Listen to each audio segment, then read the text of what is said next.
try this again. See what happens. Let's see.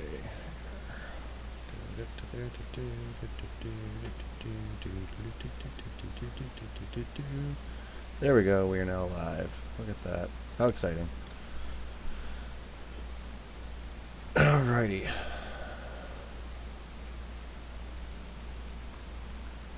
Okay. So let's go into our league match. I actually joined a league today, so this should be interesting. I'm trying to learn this crap, so that way you people have something better to watch rather than, you know, just random crap.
Yeah, I found an opponent.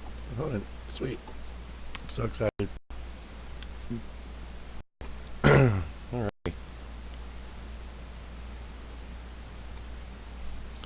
I won the die roll. I guess I'd love to go first. Well, that's probably not a good idea. Where is it? There it is. Alright. Just realized I had Twitch playing in the background, so it's going to cause some awkward feedback and whatnot. Keep this. Got turn 1 life alone. Got some Liliana here. Should be good. Alright. Start the Mox Diamond. Catch a Baron more. We'll play Winsup Heath. Just cast life alone.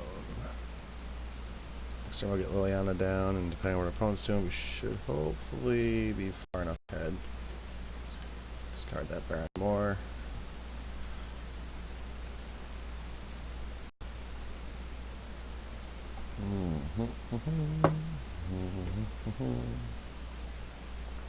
So I think we just want to touch forest. I want to semi-hide the fact that we are on a weird deck rather than lands. Our opponent, seeing Baron more, is a little bit of a giveaway.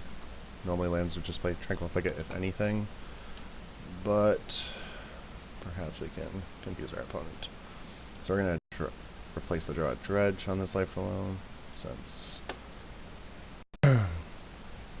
we have a Witness in our hand, we can rebuy any important spells we might need. I'm going to start off with Trop. Stifle, so some type of Delver variant. So in that case, we're just going to cast this life alone again and get these 2 lands back. Okay. Daze. Wow, my opponent is really aggressively trying to stop me from doing anything that they can't really stop. I could loam every single turn. Interesting. If we find a wasteland, then they're really sad.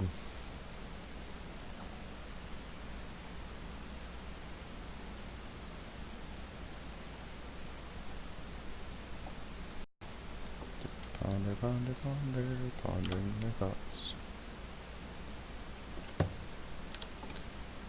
Alright. not going to dredge this turn. And I found a wasteland, look at that. Let's punish them for being dickbags, shall we? We shall. Right.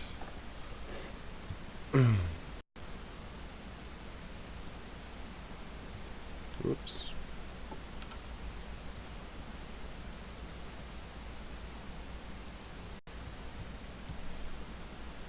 Nimble Mongoose, we got Rug Delver. Sweet.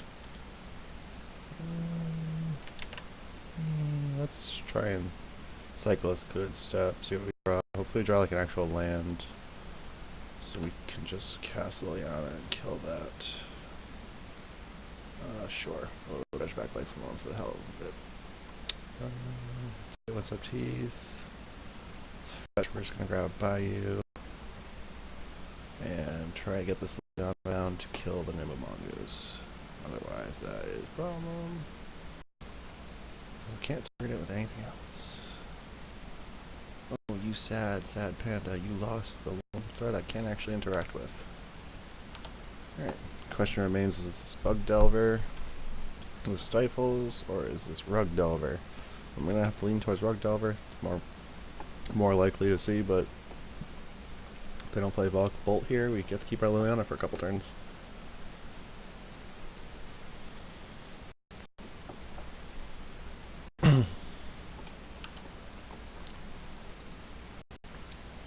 They wastelanded us. Okay, sure.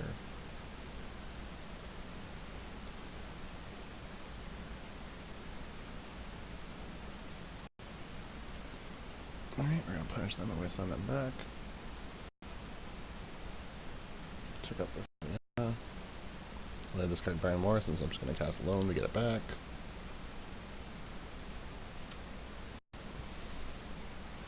Fire Ice. Sweet. Love that card. I'll do that. Alrighty. Pass that turn. Hopefully this Delver doesn't flip so we don't just flat out lose our Liliana here. And it flipped. They have Stifle in hand. That's not really a problem. Okay. So here we're not going to dredge.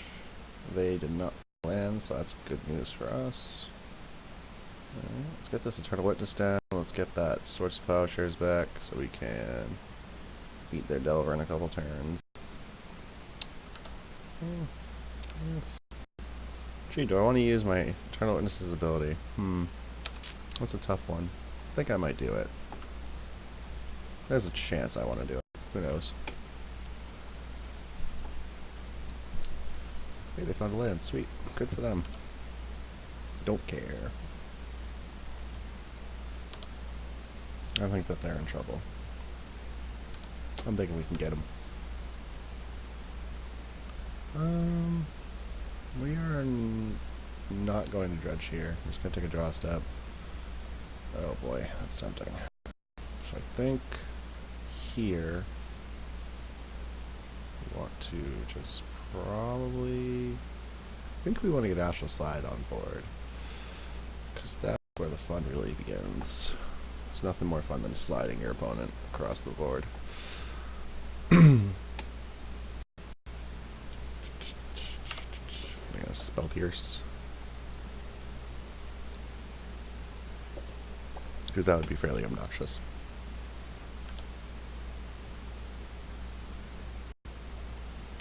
Yeah, it's possible just to play around, like if they have another daze or whatever. It's possible we should have swords in response to the touch land. But we still got away with it, so that's cool. Probably could have gotten the red zone there, but that's fine. We don't need to. Time is on our side. We currently have one land. We're going to wasteland them next turn. Make them real sad.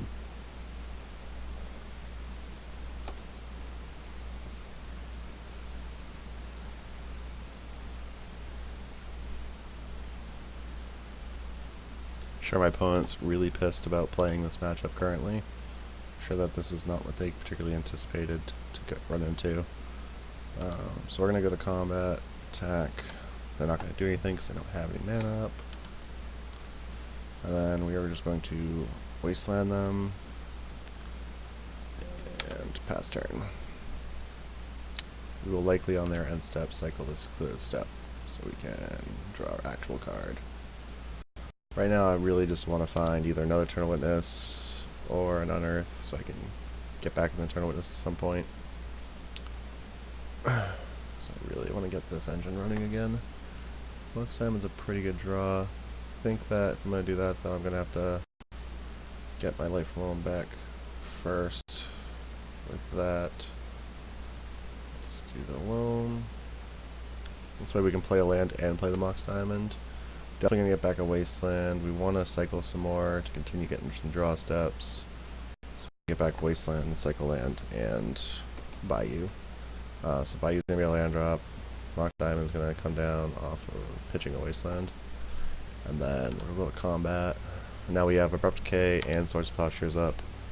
Granted, most of their three more of their one drops we can't hit with either card, but if it's a Delver they have in hand, we can get them with that. Oh jeez, they're not finding land. I kind of almost feel bad. Let's get this graveyard popped out here so I can see what the hell's going on. Okay.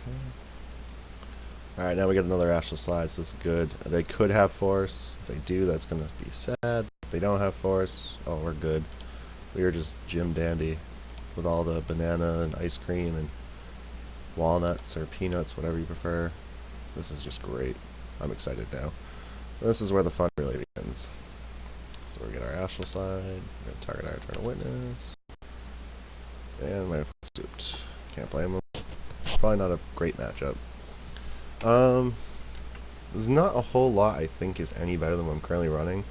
I think I like Subnumber of Duress over Vindicate, mostly just because their whole mana base is already susceptible to Wasteland. I'm not too worried about that. Duress can kind of allow us to fight through some counter magic. Maybe if they have Surgical, fight through a Surgical Extraction or two. So I think I like Duress over a few Vindicates, but other than that, I think we're good in this matchup. I mean, it's definitely possible we just get Rug Delvered, but see what happens. Alright, let's see what we got here. So they are on the play. They have kept. This hand's a little bit slower, which means we're definitely a lot more susceptible to just dying. Do have a bunch of cycle lands, and a Liliana, which is nice. I'm fine with keeping this. I'm fine trying this out. Let's see what we get there. We do have a draw step too, so. Okay, they started off the gates with a Delver, so I just hope they don't just naturally flip it. Start with a Bayou, and while they're tapped out, I'm gonna tap for a black and cycle this Baron Moor currently. I have 2 Baron Moor, so I want to get one of those cycled right away, so that way I can use my mana efficiently later. So Spell Pierce, so we gotta play around that.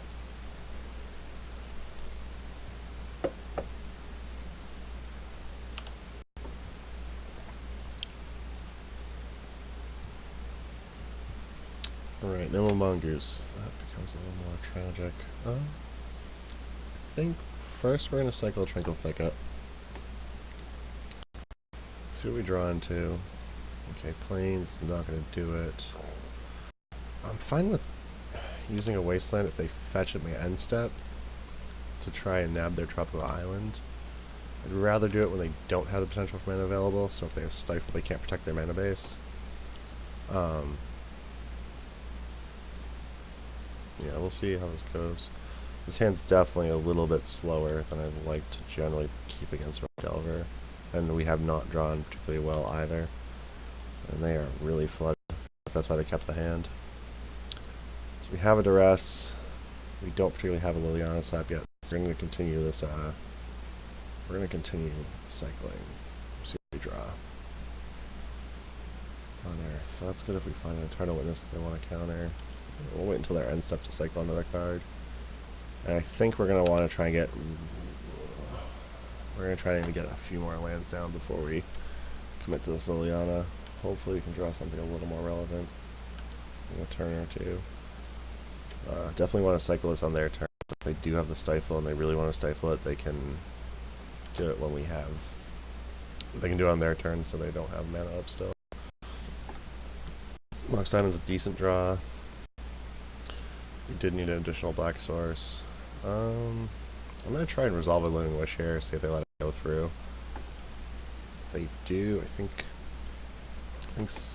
probably Thrash trashes their board, although Siege Rhino's a little more immune to that.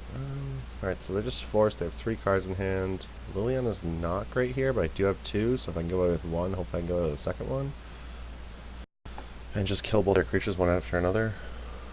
Oh, I just played into Daze though, that's unfortunate. I just realized that.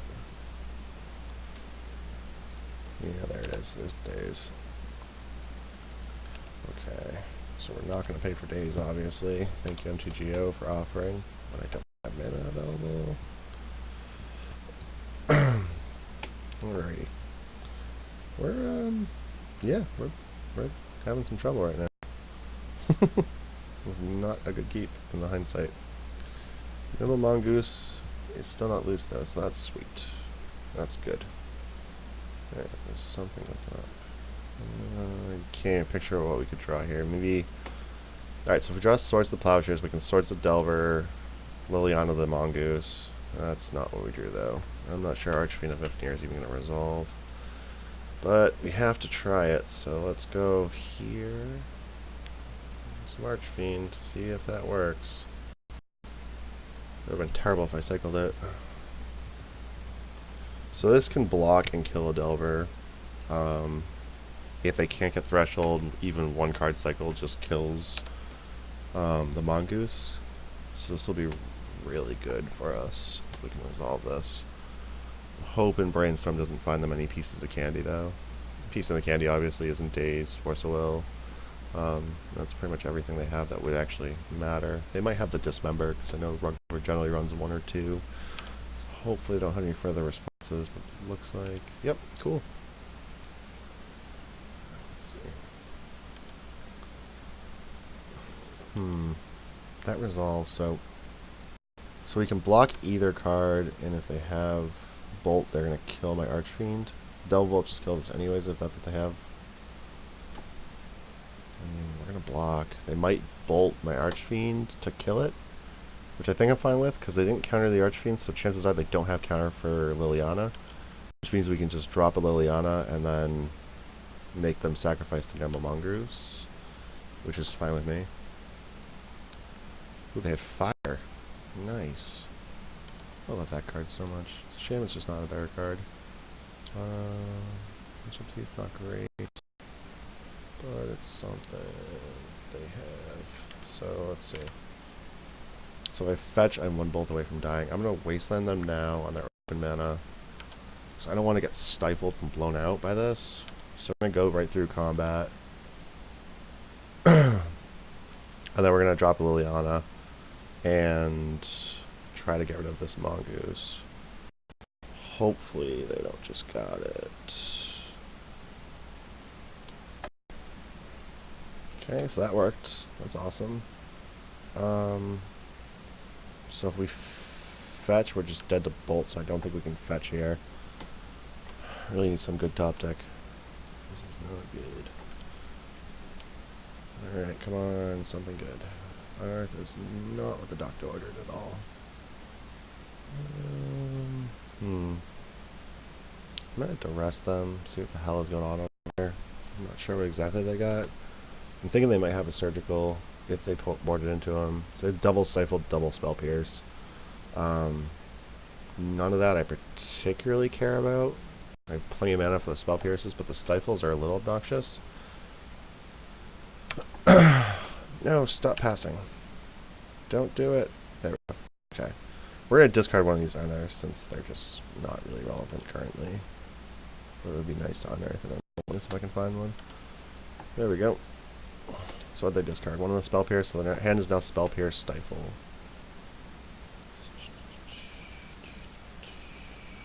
I deleted too many cards, it's fine. Oh, we're going to have to trade Liliana for an Nimble Mongoose, that's unfortunate. I'm going to go ahead and cycle this unearth here. See if they stifle it. They might not. Ooh, another Liliana. That's good and bad. So I can kill the Nimble Mongoose. I can play another. Oh, let's see if they're gonna stifle it, sure. If they stifle it, and they don't have Spell Pierce up, we can just play the second Liliana and just get them. So yeah, that's fine. And then we just do this. There's the second Liliana. They can't Spell Pierce it, so now we just get a free get them. Really would love a Life from Lum right now. Eternal Witness would be great as well. Hey, look at that. Asking, you shall receive. Nope, not white. Need green mana to cast Eternal Witness. 2 of them, as a matter of fact. Eternal Witness. I think I just want to get back Archfiend because it's a really good threat. Wasteland doesn't seem too relevant here since they can just fetch out another whatever color source I try to get them off. Right now we know they still just have Spell Pierce in hand because they played the Flooded Strand. I think I'm going to skip using Liliana this turn because I don't want to discard either card. Would love if they would just tap down for a Delver. I can Abrupt Decay it and then get an Archfiend down. That'd be just ideal.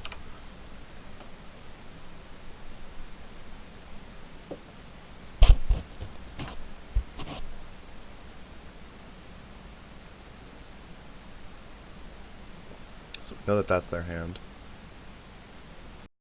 Why does my graveyard do that? Okay, let's see here. Not do anything on their turn. Just shrink that. So I'm going to put the Bayou out. Oh, hey, that's how I got my graveyard there. So yeah, we're just going to get an Archfiend down, and it should be good enough. Hopefully. So we know there's Spell Pierce. I'm not sure the other card they did ponder. They chose not to shuffle and they drew, so I can't even begin to imagine what they drew, but we're going to pick up Liliana. We don't particularly care about the Abrupt Decay at this point. Like we do, but not really. I've got a decent feeling they're probably going to discard the Spell Pierce. They did, so we no longer know what they have. Alright. So now we're going to attack with Eternal Witness and start the slow beats.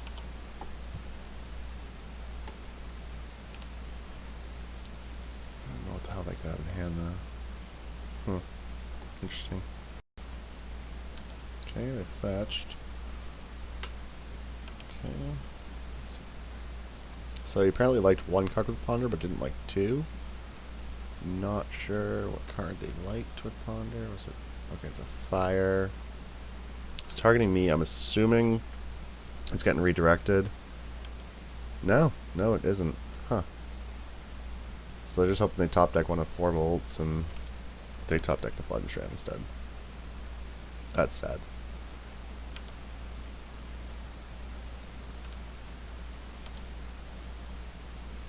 We're gonna pop off this Unearth with a Cycling. Let's see what we can draw for our Stronghold. Not really with the Doctor. We're gonna play it. We're gonna take up Liliana just to keep that going. And just hope they don't draw bolts. If they draw bolts, we are sad, sad people. Oh, Wasteland. Yeah, that's cute. Yeah, one of the problems with playing Drug Delver is the whole, being really dead to large creatures and whatnot. So we just attacked them down to the point where their Flooded Strand is not live. We have Swords to Plowshares, so we can hit our Eternal Witness if they do draw Bolt. And we won. So Astral Stride, very first league match for me online and for Astral Slide, and we go 2-0 against Rug Delver. So that's a good feeling. Let's update that in our little thing here. So record is 1-0.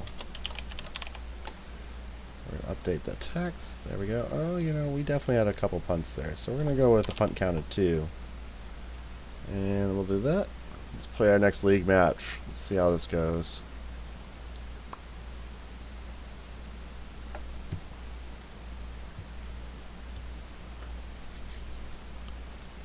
Great.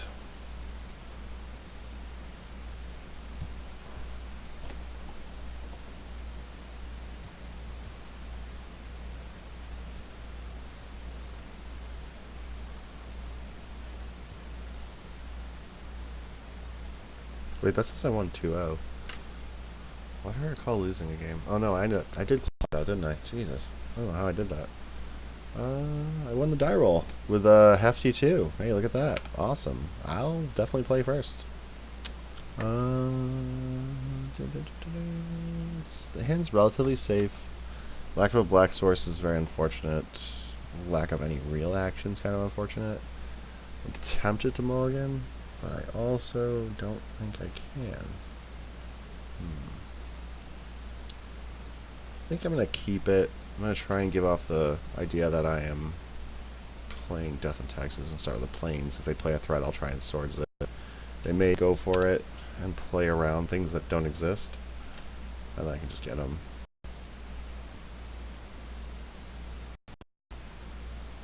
Deathrite Shaman. Yeah, we're going to swords that. Definitely going to swords that. That card is not good for our gameplay. Oh, God. Is everyone playing Days now? That's terrible. Okay. Well, whatever. That's fine. So that's... so we don't want them to send us to just get their Deathrite online, so we're going to play Forest here. I think... I don't think we cast Living Wish yet. I think we're just going to pass. End step will probably cycle Seclude Step.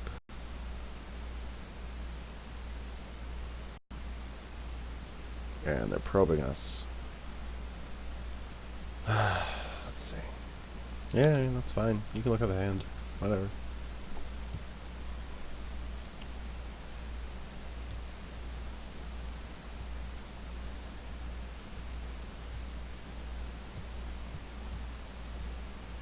Alright. I'm not sure how long they need to be probing us for, but they'll eventually be done, I'm sure. Hopefully.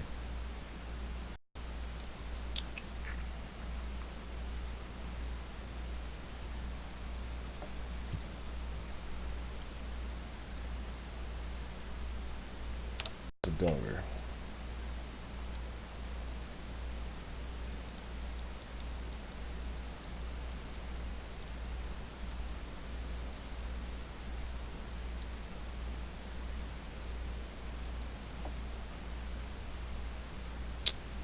Yeah, we're not going to block that. That's going to be fine. So they're missing a land draw. Oh, yeah, they had to replay on land, so they're not missing anything. Tapped out for a Delver. Mox Diamond's not bad. It does give us the black source we need. I'm definitely concerned if they have Abrupt Decay. So we have two options here. We can just Abrupt Decay the Death right now, or the Delver, or you can Living Wish for Tabernacle, make them hate their lives for a little bit. We have not played a land yet.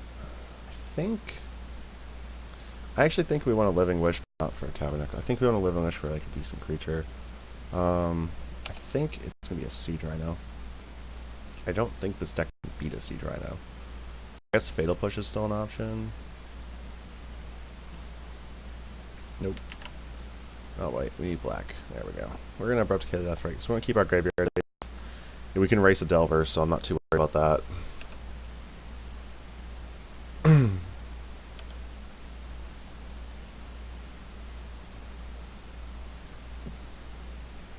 So no flip on the Delver.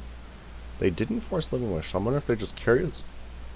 Or if they didn't have the force.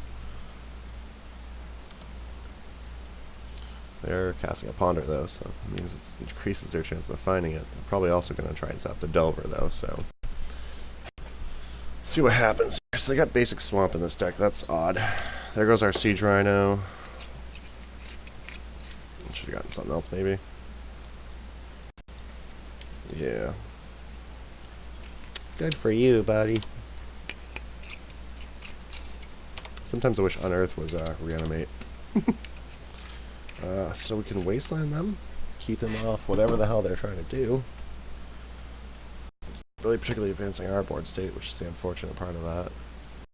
So we're going to Wasteland the Underground State, keep them off days. We're going to cycle this Baron more, see if we can find something a little bit more relevant in this match so far. I mean, Volrath Stronghold's cool and all, so I guess Volrath Stronghold next turn we can just rebuy our Siege Rhino. Just keep doing it until they give up. And they put a Brainstorm on top. They attack us. Cool. Let's see what they got here. What are they paying for black? Death Ray? Hopefully not Death Ray. Gurmag there. Well, we need to start drawing a lot of land. Alright. So I only have one black source. That's awkward. I need the black source to use my Volrath Stronghold. So... okay, we're going to tap that, and then we're going to use this ability.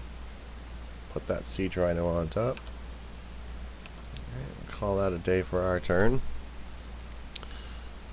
Gurmag going to be on a 5/5 is very unfortunate. Alright. Well, let's see if our opponent lets us get away with this. Shall we? We don't have this. We don't have enough mana to actually keep looping this either, so we are going to need to draw pretty well for our next couple turns. Love to see a Source of Plowshares or an Abrupt Decay or both. So that's 8, puts us to 2. Then we definitely have to draw an answer for the Delver.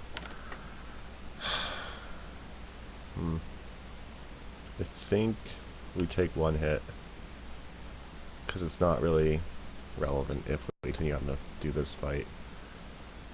Oh boy. So let's cycle this Baron more, see what we draw.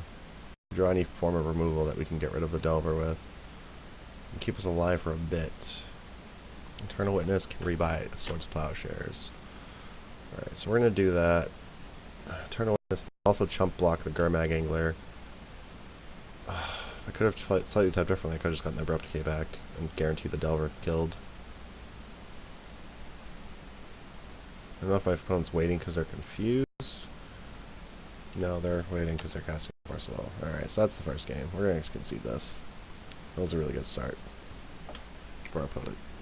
A little bad keep by us. Let's see here. I don't think I like changing anything. I love having the Vindicates for stuff like the Gurmag Anglers, if there's any Planeswalkers. Obviously, Swords of Plowshares and Abrupt Decay are great as well for handling the threats early. Liliana Veil is awesome. Duress isn't particularly all that great, and everything is a Living Wish on the board, so we just run it back. Keep something just a little bit less greedy. Open Twitchbot is in the chat. I'm not familiar with that. You know where Molar Drums is. Thanks for stopping by. Hope you're enjoying the content.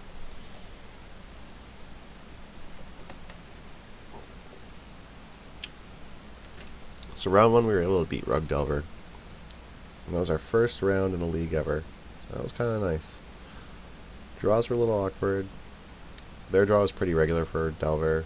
They did get a little flooded on Stifles, so that was unfortunate for them since most of our mana sources were just plain old mana sources, didn't really have to fetch anything. Drew a bunch of running Lilianas, that's always good against the old Mongoose. That's all good. Enjoy your awkward Mirrodin draft. I don't even know who you are. You don't have to apologize to me, you owe me nothing. If it turns out you owe me something though, then, you know, we might have to talk again later.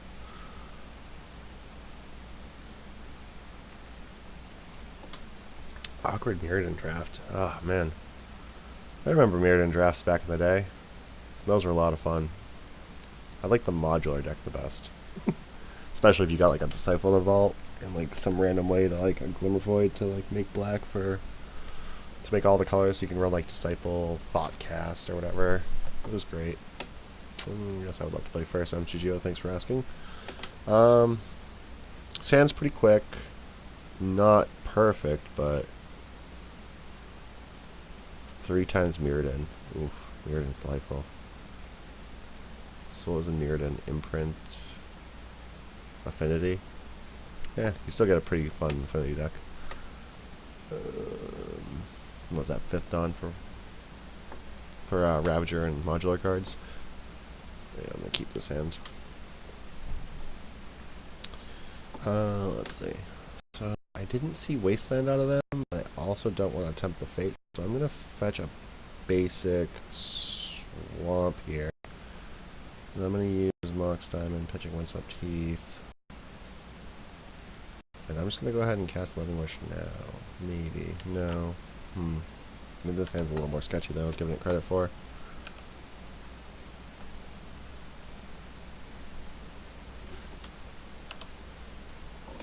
And they're broken me.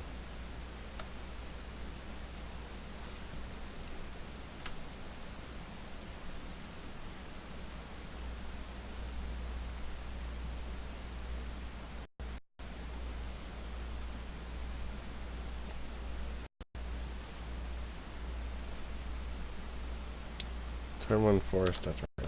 Oh man, I hate Death Ray Shaman. Good old Tropical Island. No, not a Psycho Land. Damn it. The punishment's real. I think we just have to play the Cycling Land and, set up for Vindicate. They're gonna know we drew the Cycling Land. And, yeah. Alright, Living Wish. Do we get something that forces them to stop this? Something. I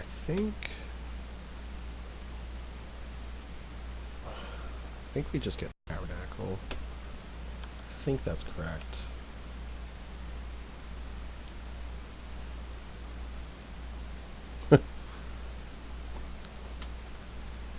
Three times Mirrored Entraft. Where the hell do you find that? Is that on MTGO or something? Or are you just playing for fun with some friends?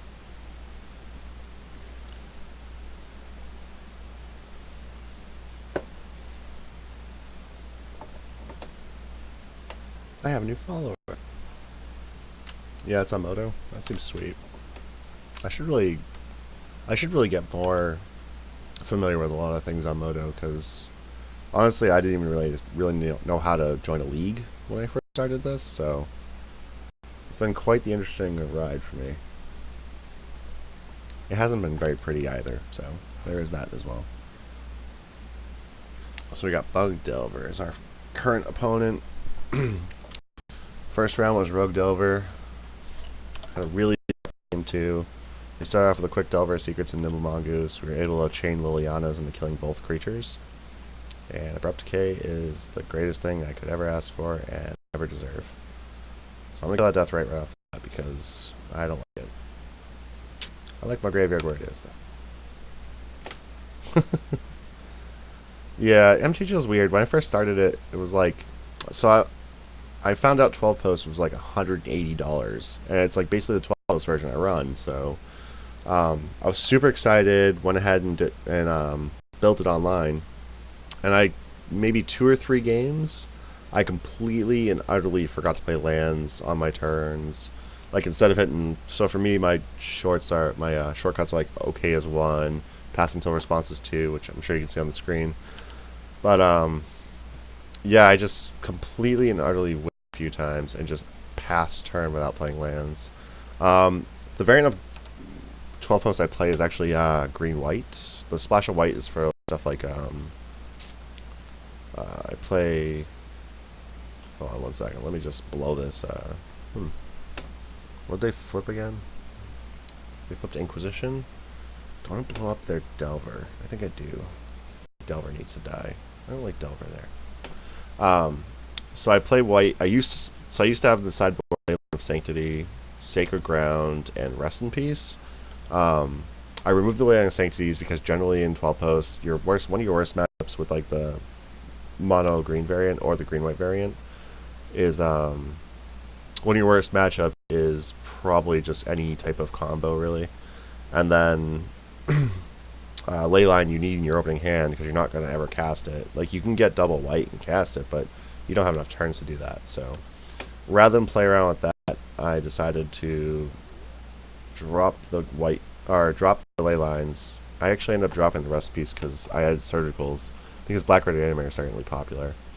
But once I did that, the white was literally just for Sacred Ground.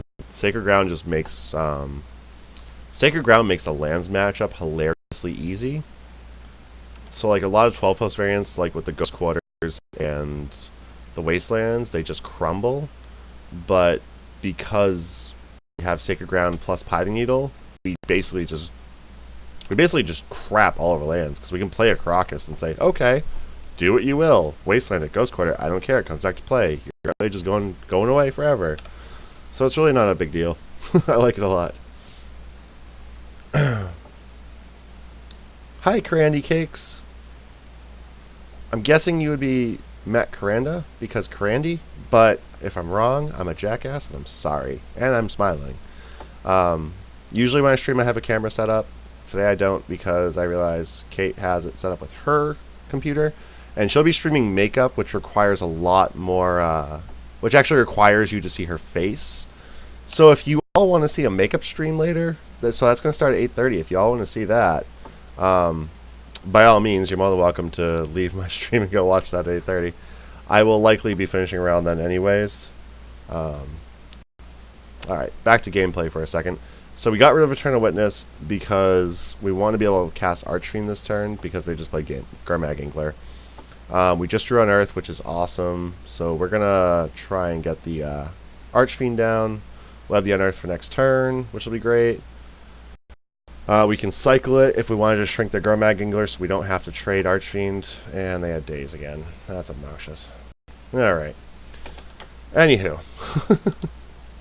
So yeah. I don't have a camera for that reason, so you can't see my reactions to things, but you can hear them, and that's all you need. You don't need my handsome face, just this handsome voice. Oh no! An Inquisition of Kozilek for Unearth! Oh, we are in deep ship. Yeah, I said ship. That's right. I'm classy like that. Hey look! We're like Pat today. Play poorly and get rewarded. We actually knew they had the Inquisition. Then they did show us the Black Source last turn for the Garmag Inkler, so yeah. That was sad. We actually should have probably just unearthed the Eternal Witness for another land, so that way the next turn we could wait for the Eternal Witness plus cast Archfiend if we wanted to. And True Name is obnoxious when we're drawing up our decays. Ugh. Would love a Life Realm right about now.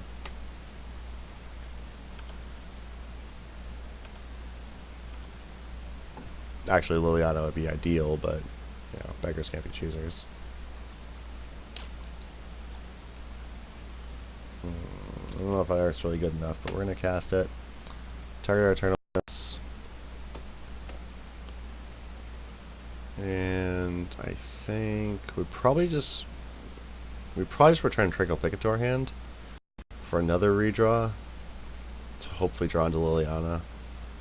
But we're going to wait until their end step to do that, so that way if we do draw Liliana for their True Name, we don't possibly get blown out by another Inquisition of Kozilek. I would love to just Vindicate and blow up all their lands, but they have basics, and I don't have enough Vindicates to do that in time.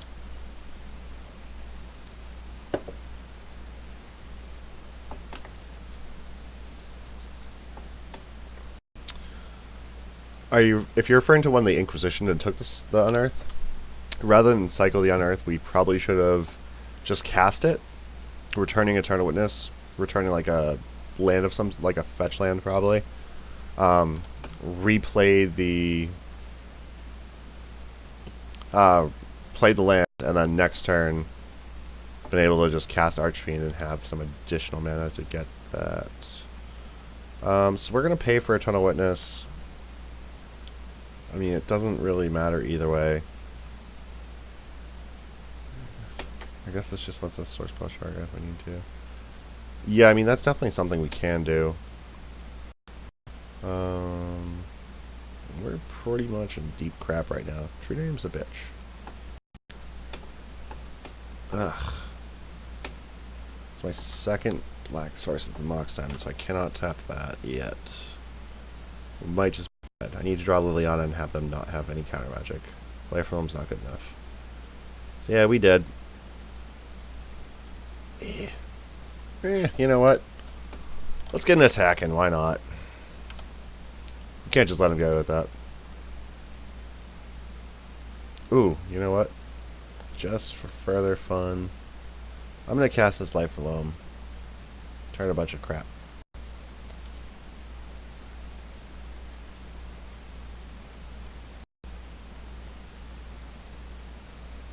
Alright, yeah, we did.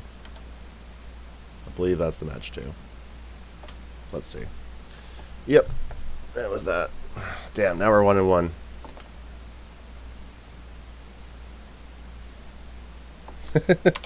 Exactly, Matt. Definitely cannot let them leave the game with more life than they started with. We had to put him back down to 20, show him who's boss. Oh, True Name's an annoying card. I tried bringing myself to run it for a little while in a couple of decks I ran, and it just didn't feel right, you know? It just didn't feel right. Mainly I'm a Death and Taxes pilot, so True Name is one of the more annoying cards that I've ever had to encounter. Alright, so update our record to 1-1. I would definitely... that was probably another punt, so we should probably add that. So we're going to go punt count 3. Punt that we made was not use an Unearth for Eternal Witness, which would have returned land, which we could have played, which means Inquisition of Kozilek misses our Archfiend of Ifnir. We still get to cast Archfiend, and Archfiend actually answers True Name really well.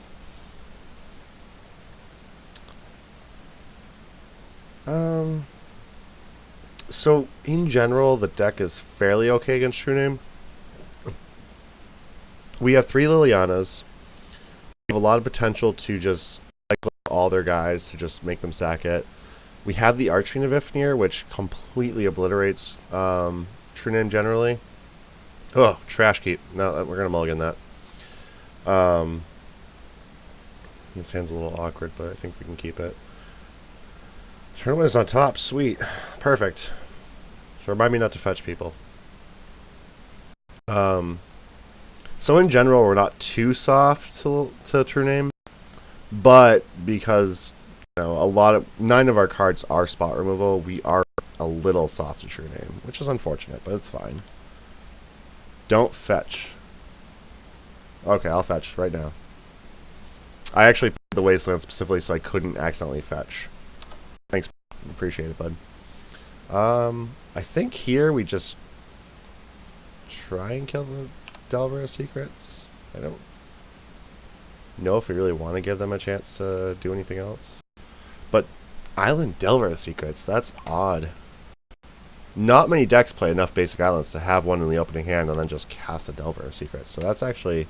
I'm impressed. I'm not gonna lie, I'm very impressed right now.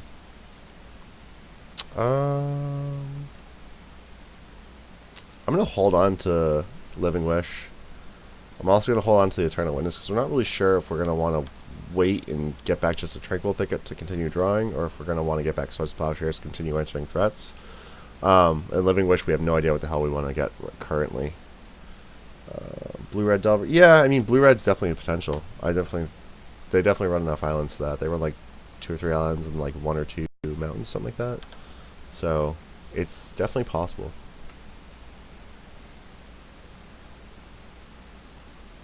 So we're waiting on our opponent to brainstorm. And we didn't fetch. See that, Matt? We didn't fetch. We drew that Eternal Witness.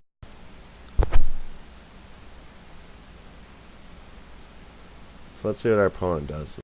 So they're back to 7 cards in hand. They got a Misty. They got a Shuffle effect. They got a Valk. So this is Blue-Red Delver most likely. So Spear. Yep. So that's definitely Blue-Red Delver. This matchup's actually quite interesting. They skipped their combat phase. That's... Huh. That's quite interesting. I'm almost semi-confused here. Archfiend of Ifnir is a little early, if you ask me. So I think here... I think we have to try and jam this Eternal Witness, and I think we have to actually just get back a regular land drop. Because we need to eventually be able to cast this Archfiend of Ifnir. So we're going to do that. Monastery of Swiftspear, no attack. I wonder if my opponent just accidentally passed through it. I've definitely done that many times. I really hope my opponent doesn't have days. Yeah, there's the days. Ugh. That's why I love Legacy, and that's why I hate Legacy. all the free counter magic means you gotta figure out what the hell you're playing around. And all the free counter magic means if you don't play around it, you sometimes get punished. Oh no, second sphere. Do they have a spell? I feel like they probably would have already cast it. No, no other spell. Okay. Huh. Interesting. Wish into Tabby and Waste. Oh yeah, that's probably pretty good. I like that plan. We're gonna go with that. I like the way you think. Who are you? By the way. I'm trying to figure out if I've interacted with you at all in the process, but... Pray for no Pierce. Yeah. Really hope they don't spell Pierce. Hey, we have a secluded step. It's Brad Sheet.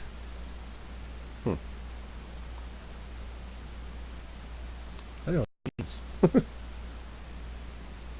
Oh, you got 2 accounts. Okay. So you're saying it's Brad Sheet. Gotcha. So let's go with the wish. So that's pretty sweet. So now we are going to use your play and punish them. Feels kind of crappy. Yeah, it's like Birdly Bark or something like that is your other screen name. So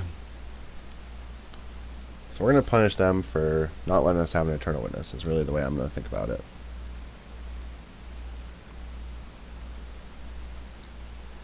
Okay, we're going to let these Swift Spears go.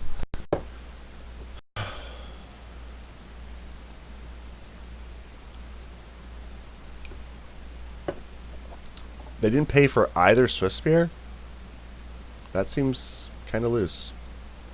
So I hate doing this. I'm going to actually play out a secluded step. The main reason I hate doing it is, you know, that obviously those lands you want to be using Life Loam to get back and cycling them. Not much we can do about that. We are going to wait until our end step. We're going to cycle this other one. Let's see here. Hopefully we... Liliana's fine. Yeah, that's good. Hey, look, playing so we can play around days even. Thank you, deck. I appreciate you sometimes. If they're happy to let those Swift Spears die now. Now that their Delver's dead as well. Only Liliana was an instant speed effect so we can make them pay for the Delver first. That would be just savage.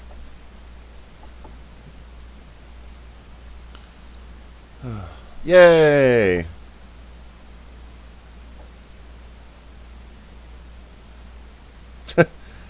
That's a very good point, Brad. I'm glad you bring that up. Even if we can't play around days, Delver would die because he wouldn't have a land to play with. I'm sorry, they wouldn't have a land to play with, whoever our opponent is. So I kind of like most everything in this matchup. So they have like a bunch of bolts. So Unearths are very alive to bring back Eternal Witnesses. So I don't particularly like getting rid of those. If they have the ability to go wide, I kind of like dropping a few Lilianas.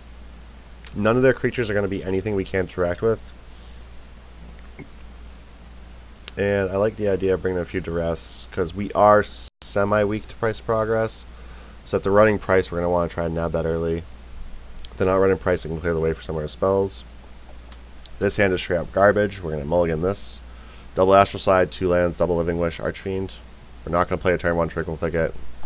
Turn 2 Living Wish for another land. That's just silly. Bayou, Wasteland, Plains with Life Loam, and Vindicate, and Astral Slide seems great. We're going to keep this. Wasteland on top. Do I want Wasteland on top? I think we're going to bottom that. So at the moment, drawing more lands is not particularly where we want to be. The moment we want to draw more relevant spells, obviously. Even cycle lands will be fine, but yeah, we're going to do that. Well, let's hope they just have like a Volcanic Island go draw, because that'd be great. We can just waste them and hopefully just win. That's like than punishing blue-red Delver players. They don't usually run Young Pyromancer, but it's definitely a card where I would want to be prepared for it. And I don't think Liliana's ideal there as a result. Hey, Kate's here. Hi, everybody. And I got a kiss. And she says hi, everybody.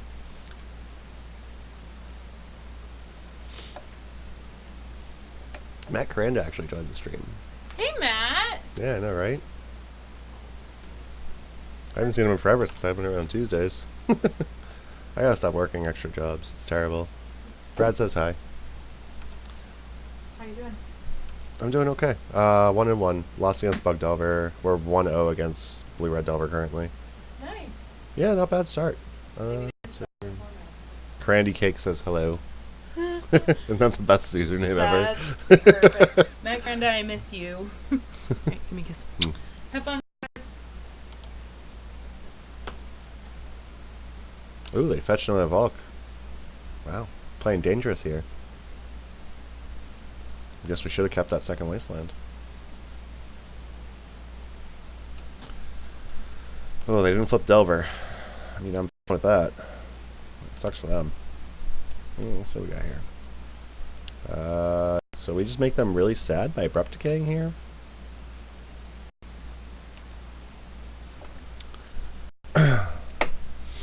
Alright, so we did that. We're just going to pass the turn. We have nothing further to do.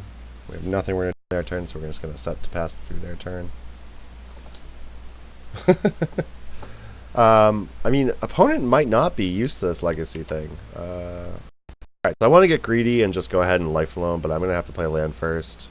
So I can guarantee, like, Daze isn't an option for them. So I'm going to loan back just a single Wasteland.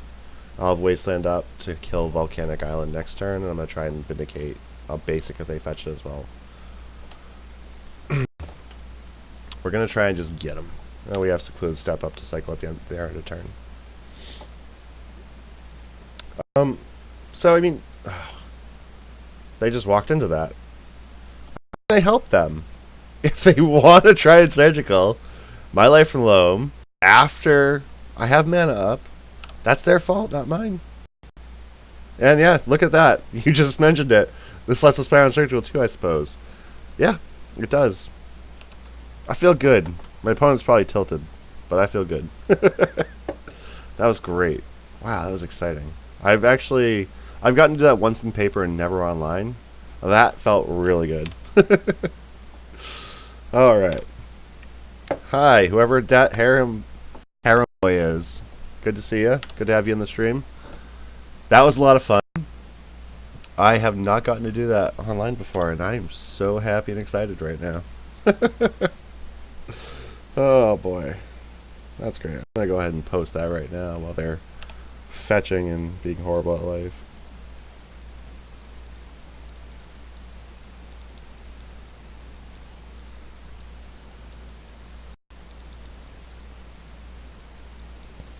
Alright, let's see what we got here. So they got nothing going on at all.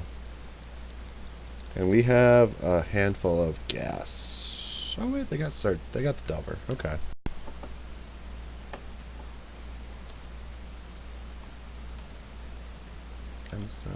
Okay. I don't want that Delver to live, so we're going to rest them. Whatever type of counter they have in hand, we're going to take.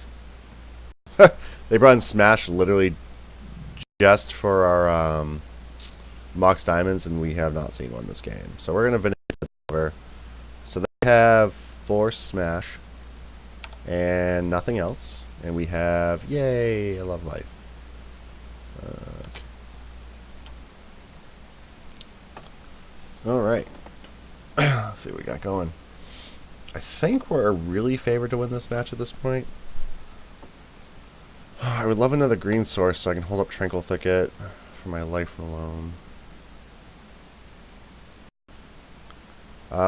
The third card in their hand is unknown, but Force and Smash was in their hand. Yeah, I have it up over here too if you need to check it out. Price of Progress just for 4 damage, that's fine. Their hand is still Force and Smash. Both cards are irrelevant right now. Alright, let's see. So I want to... So I'm going to get that... So we know we're safe from Surgical at the moment. So we're going to Loam. Get back Wasteland, Heath, Step. We're going to get Secluded Step just for the, the extra... just for extra ribbons, because Secluded Step's what ruined their Surgical. So we're going to get Savannah here so we can have Tranquil Thicket. and step both up for next turn.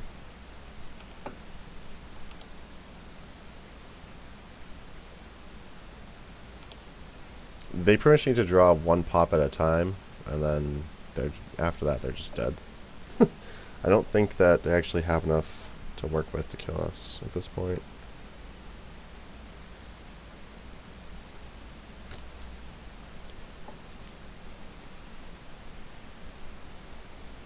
It would be great if they keep with Ponder, draw a card, and try to surgical my loams again.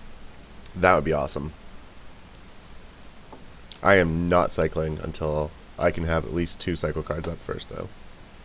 And I'm going to not dredge back the loam, because I really want to try and draw towards Eternal Witness.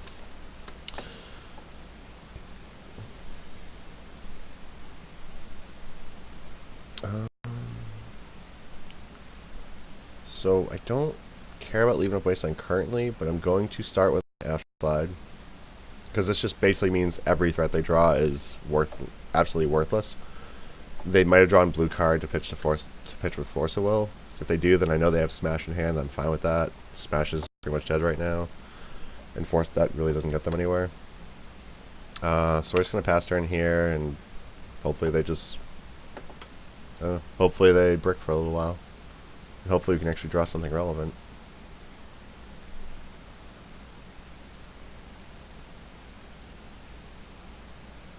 And they scooped.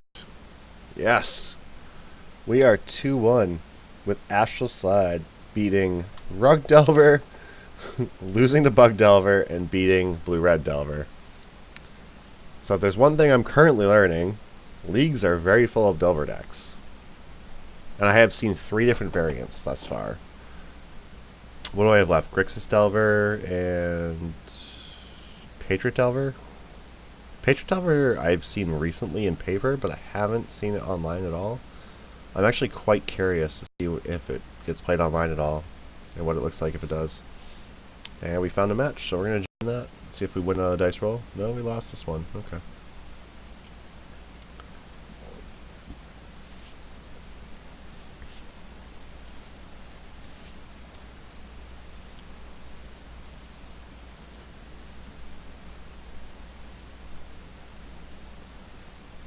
Let's see what we got here. So we have Astral Slide, which is sweet. We have 2 mana on turn 1. We have Source of Plowshares, we have Living Wish. Not particularly convinced that this hand is good enough.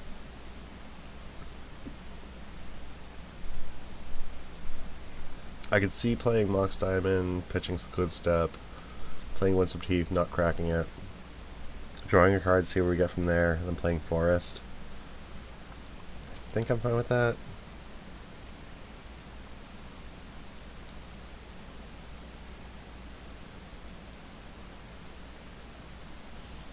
Yeah, Brad, I've checked out MTG Goldfish metagame before. I've looked at like paper plus MTGO. I've only seen, so I used to see Patriot Delver a lot way back when.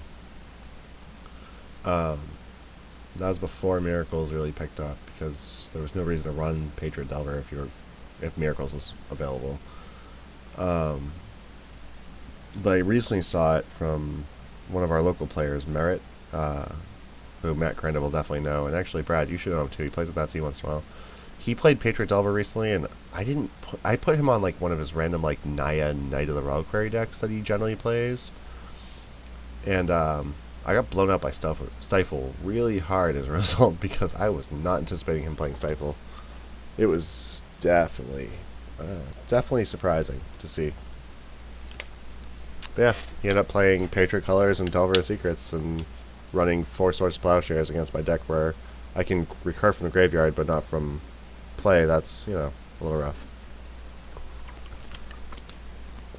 So I don't know what my opponent's currently doing.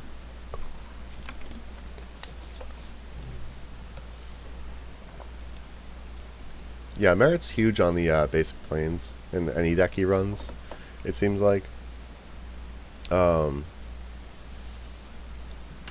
mean, when you play in our meta, though, like, we have Zach Turgeon, who's, like, really renowned for playing Mog Stompy, which means that even the Delver decks in our local meta have to play around Blood Moon and run basics, which means our local meta is also very inbred. It's fun, and the guys are great, but it's very inbred. So it's a weird meta to play in for sure. Yeah, Basic Mountain's just silly because when you're trying to, I mean, it's like Brad, you've played like Basic Mountain and Miracles, and the main reason is like you're like a deck that you want all your mana available any given time, so you have to kind of run it, play around Wasteland. But when you're playing around Blood Moon, like Basic Mountains is definitely just silly.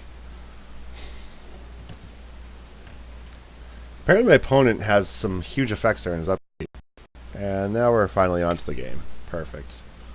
I was curious as to when this would get started. So we're just going to pass because we don't have anything to do on their turn.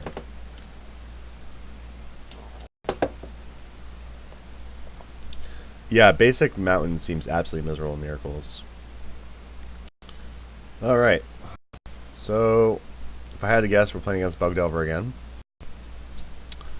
So we're going to pitch... We're definitely going to pitch Secluded Step here. We have Forest to rebuy some stuff if we need to. But we're definitely going to eat this Death Shaman there. We do not want that sticking around. I'd love to top deck a Life Alone because we basically have our engine online if that's the case.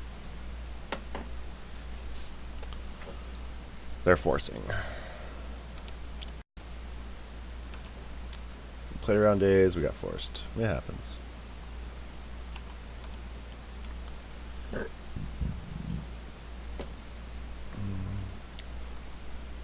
Do I think they're playing Stifle? That's the question here.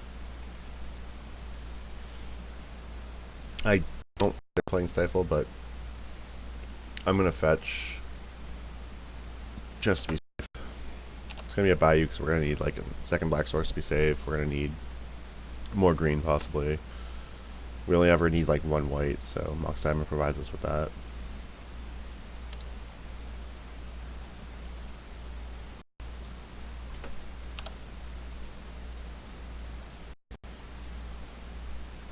Yeah. I actually... So, I played against Check Pile on paper. It was actually like... I actually lost horribly. But I played against Check Pile online recently and completely and utterly trashed them. Alright, so we got Leovold, Deathrite, Force, Misty, Blue Delta, Trop, Underground Sea. So, this could still be Check Pile. It could also be Bug Delver still. It could also be Food Chain, which would be interesting at the least. We're going to Savannah with that. We could play Natural Slide and make them... Oh, they pitch days? I missed that. Okay. So we can play Natural Slide and we can make them draw their deck by using Astral Slide on their Leovolds, but they run Abrupt Decay, so that's not exactly a great game plan. We can really slow them down by Living Wish. I think we just probably... On this board state, I think we just want to Siege Rhino, honestly. I probably like Siege Rhino way more than I should, but I definitely think that Siege Rhino is really good against a 3/3 and a 1/2 that eats your graveyard when you care about your graveyard. So that's what we're going to do. And I know when I played against Check Pile on paper, Siege Rhino was literally almost impossible for them to beat. If I remember correctly, I did lose it to like a block with Leovold Kolaghan's Command It, which obviously feels real bad.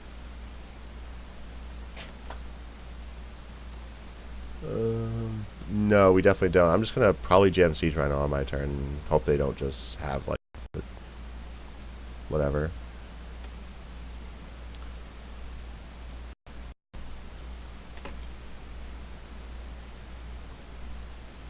Ugh. Forced Baleful Strix was the last two cards in hand.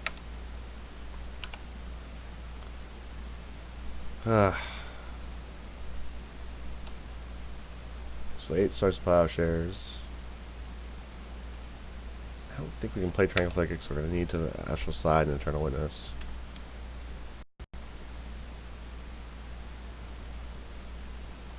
Leovold comes in for 3 more.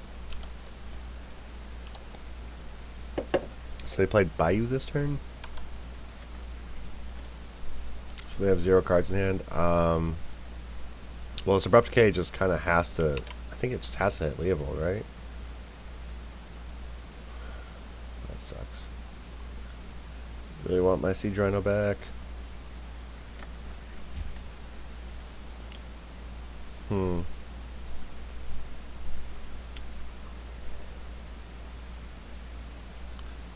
So I'm gonna play that Astral side this turn, I think, because I can set us up for some big turns. And that way I can also, like, they tap down their death rights.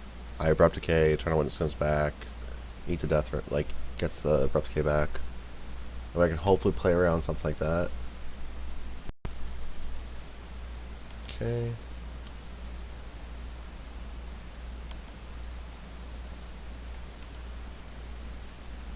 Turn their end step, I'll probably cycle Tranquil Thicket, exile Deathrite until end of turn, which will come back at my turn. And then we can Abrupt Decay the other one. And then play Eternal Witness, get the Abrupt Decay back. We need to draw into the land for that, though. So hopefully we can get there with that. We'll see what happens. We're gonna have to draw them a lot of cards with the Astral side, regardless. We have a lot of ways to rebuy stuff. Even if we have to kill their entire board, we'll get there. Wait, hold on a second. This is still our turn. So they're gonna attack us for 3, and they can drain us for 4. So we cannot take a hit here. So we're actually gonna have to just slide out the Leovold, and we're probably still super dead. I didn't realize we're at 6. That's why you gotta pay attention, Aaron. Good job. Oh, no food in graveyard. Thanks for pointing that out, Matt. Wish there wasn't a chat delay, because I probably would have seen you say that earlier. Okay, so now we can Vindicate and Abrupt Decay.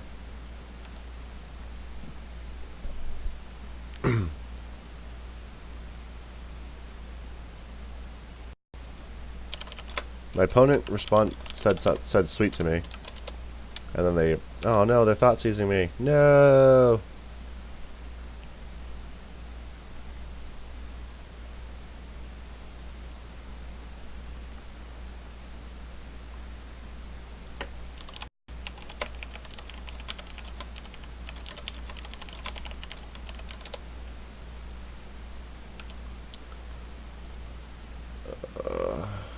Yeah, look, 2 pieces of food. That's a good point. Luckily, they only have 1 black mana source up, so they can only hit 1 instant sorcery currently. We top decked Liliana. So I'm thinking, play Eternal Witness, turn Siege Rhino. They can eat 1 spell, and then they can eat 2 spells. They don't have a second spell to eat currently. They can still...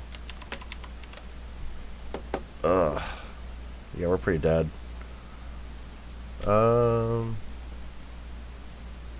Is there a way out of this? There's no way out of this, I'm conceding. Yeah, Vindicate was definitely the only option. Wow, there's several people in here I don't recognize and I have not heard of before.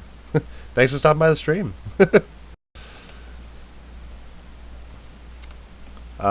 Yeah, I don't think the rest are good. I think everything else in the main board's good, so we're gonna keep it. We're gonna keep it the way it is and hope we draw a little better than we did. That was a little rough. It's a Delver kind of night tonight.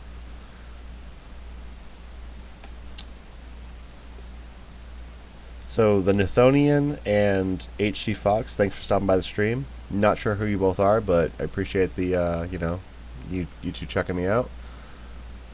I'm currently without a camera. I forgot that the camera that we have is set up on Kate's computer now. She's doing a makeup stream tonight, which requires video a little more than, just some nerd streaming Legacy requires a video. So I left her camera alone just to make sure she was all set.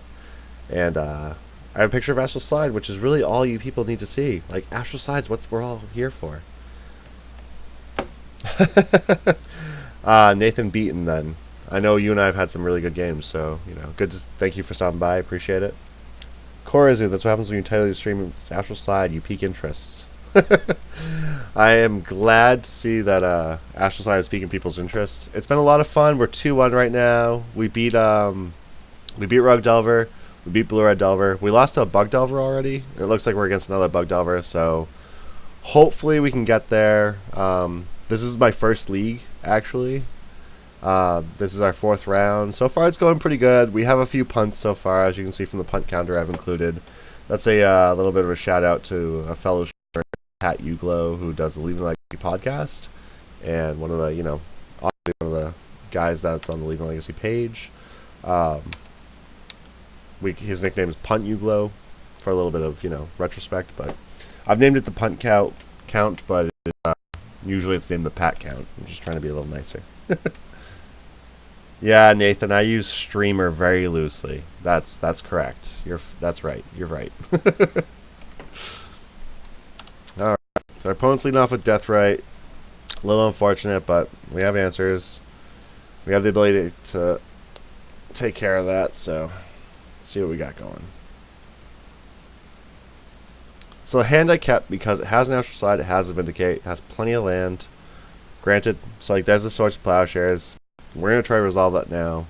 But that's kind of something that we were basically trying to, draw into, is stuff like Swords of Plowshares, Abrupt Decay, so we can just hit the Deathrite, hit any like first target they have. So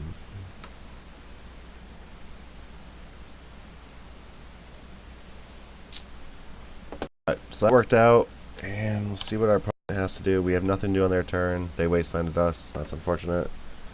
It's fine, but it's unfortunate. We're just going to play a Swamp here to be safe. Pass turn. Yeah, Brad, you're definitely correct on that.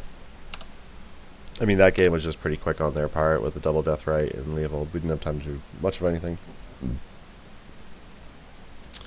So I just noticed that we are off a white source, which is unfortunate. So we're just going to have to keep playing out stuff. I would play out Bio first, but for our Stronghold as a waste target, like I'm fine if they wasteland it. We don't particularly need it now. We have ways to buy it back, so not really concerning. Alright, they're fetching with Misty Rainforest. They have 6 cards in hand. We know that they have Deathrite exiled. That's all we know. Oh, another true name. No!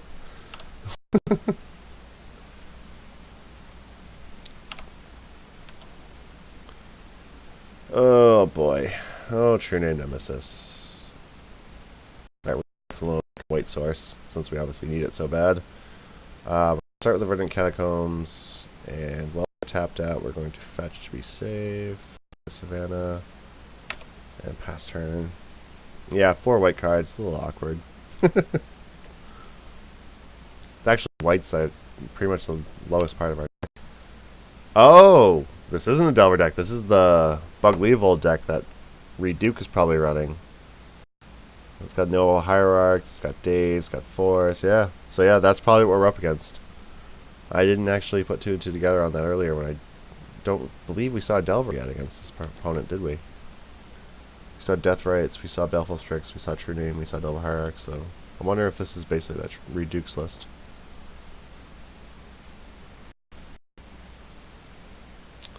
It could be like, it could just be something that someone took and said, oh hey, like Reed Duke's list was good, let's do this. Alright, do we want the Life from Loan back here? I don't know that we do. If we can draw a Wasteland, we can actually Vindicate. No, I don't think it's good enough, but we're going to Life from Loan anyway. We're going to loan back Wasteland, Woods of Teeth, Verdant Catacombs, and we're going to probably take a few turns off using Life Loan. Yeah, hopefully, so I actually have a couple lists I'm working on currently that do include Council's Judgment.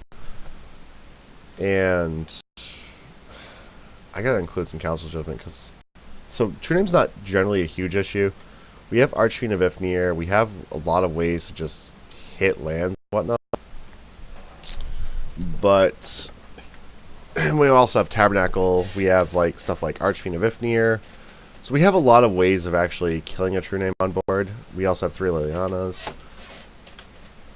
So we have a lot of ways to interact with True Name in a way that obviously gets us there, but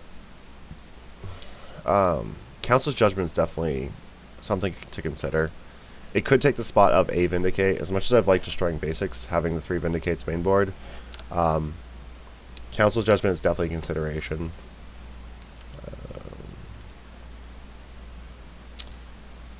Cancel. We're not going to dredge back again, and we drew land anyway. That's unfortunate. Alright, so here... Oop, nope, no one add mana with that. We're going to sacrifice. Kill drop. And then we're going to try to kill Noble Hierarch with Vindicate. They saved green, so we're going to take a little bit. We're going to go ahead and make them fizzle that green. Kill this Noble Hierarch.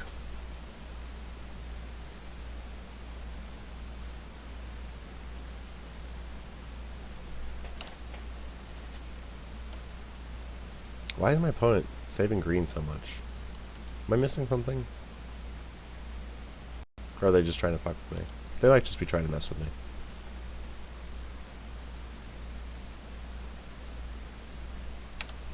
Yeah, so far I'm led to believe that my opponent doesn't have white. Sorry, I missed that Korozu. So far I'm led to believe my opponent does not have anything white in their deck. Like maybe like Swords, Plowshares, or Narset or something. But I don't know. It's just ugh. True name and shit. That's not good. Alright. I mean we can vindicate the Jit, but can't do much else. So I'm not going to dredge Lifelong because we need to draw relevant cards, and we drew a Lifelong. Oh boy. So we can kill the Jit, keep our opponent from killing us next turn. We need Liliana or Archfiend of Ifnir plus Cycler. Don't think we can get Archfiend of Ifnir plus Cycler, but we could find a Liliana, and of course they had the Soil, because that is my luck. Huh. Yeah, we're just dead.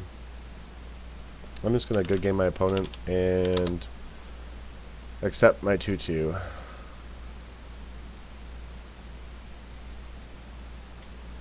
That was unfortunate.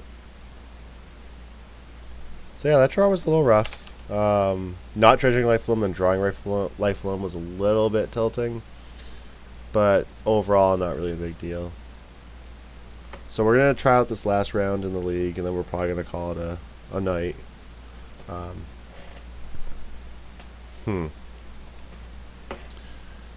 It's possible I should probably limit the Living Wish board and squeeze a few Council's Judgment on the board, given how this league has gone thus far. I've seen a decent amount of true names, so it might be worthwhile to do that. Some of the Living Wish board's a little redundant. I'm not sure what I want to cut from the board, though. I'll have to go over the deck list for after this. When my last match, I'll go over the deck list. I'll do a quick deck tech. And I'll be happy to discuss a few of the options and whatnot. My opponent's on the play. My hand's pretty slow, so I'm going to probably mulligan. 3 land, Tranquil Thicket. I'm going to try it. There's 4 land here, 3/3 drops. I have a Tranquil Thicket for a redraw, and I have Verdant Catacombs to thin out some of the land, so... Oh, please tell me this is Death and Taxes.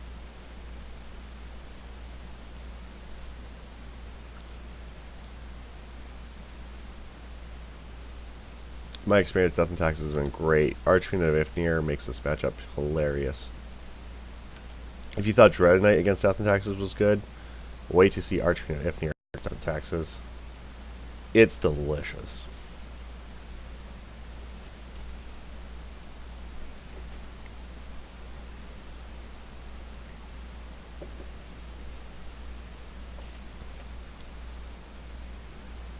So we're going to fetch out a couple basics here, because I'm almost positive this is Death and Taxes. Now especially we have the double plays.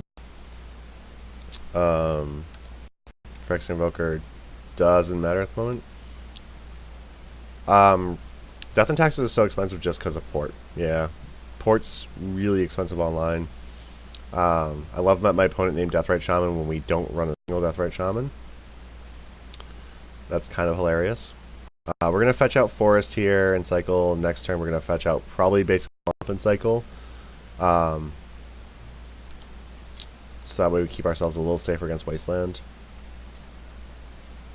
And we drew a Life from Loam, so that keeps it safer against Wasteland. Alright, so what we got? So we still have 7 cards in hand. So Loam now, that's kind of a waste.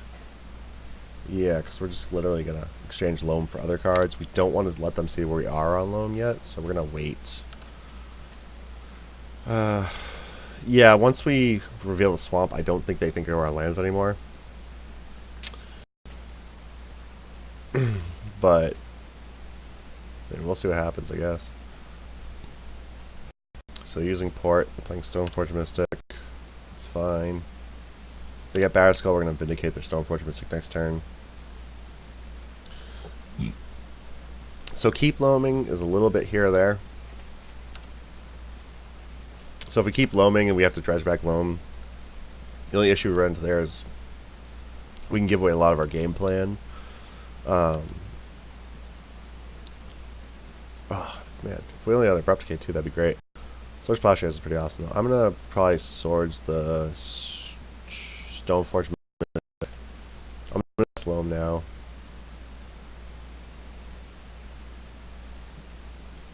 But I'm probably going to end up having to just discard 3 lands anyway. We've got in hand 4, 8, so I just discard 1. So I'll probably discard one of the Catacombs I drew.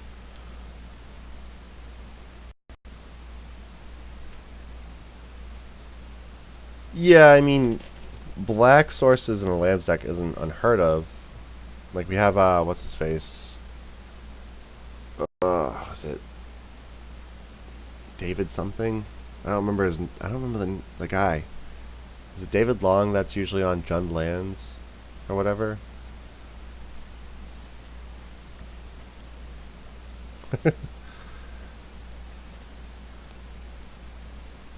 But yeah, like Jund Lands, like David Long, that's possible to have Black Source, but generally that's just a bayou, it's not a swamp. I mean, granted, this is online, so like maybe my opponent's thinking, oh, my opponent's playing swamp because like that many bayous is too expensive, even though it's like 1 or 2. They could consider it's a budget consideration, but I don't know if that's likely. I mean, I'm not too worried about hiding what I'm doing. Like I've found in this matchup, generally what I'm doing is actually pretty good compared to what Death and Taxes is doing.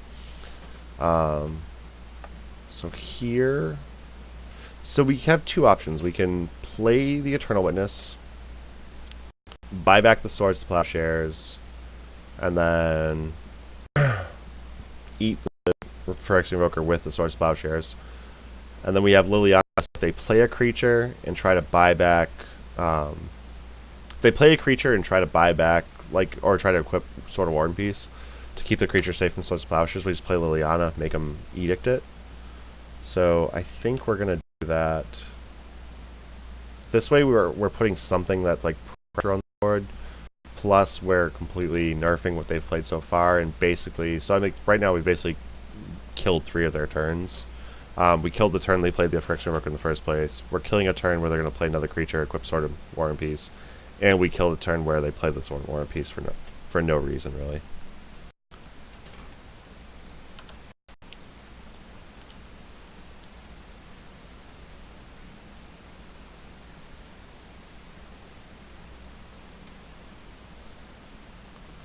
Yeah, I mean, that's fair. Like I could have seen what I milled, but now they've taken a turn to play Mother of Ruins, play a Sword of War and Peace.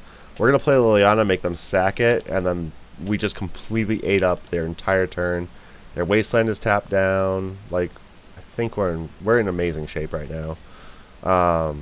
This turn I'm probably just going to play Liliana, make them sack a guy, or sack a woman actually. Mother of Ruins is an amazing woman, I must say, as a also Death and Taxes pilot.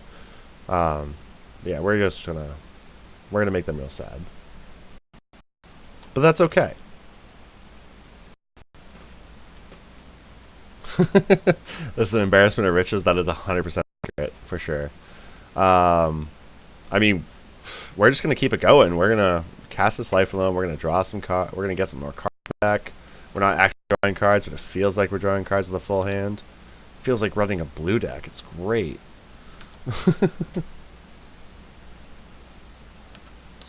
For the most part, the opponent took some okay lines. I don't know about... If they had Stoneforge and Revoker in hand, they saw me play Verdant Catacombs. Leading on Revoker was incorrect 100%. Leading on Stoneforge was correct. Leading on Revoker to assume I'm running Deathrite was just terrible.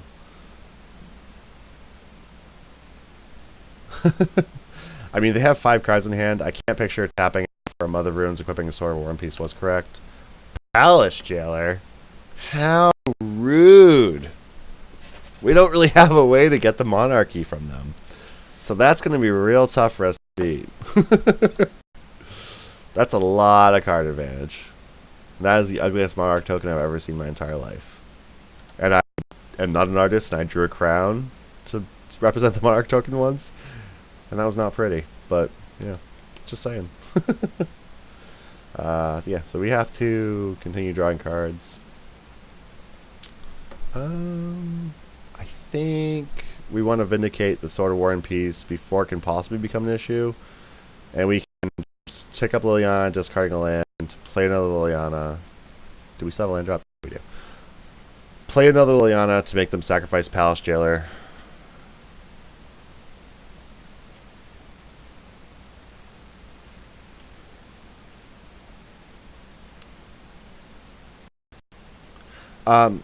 Personally, I am not a fan of Palace Jailer.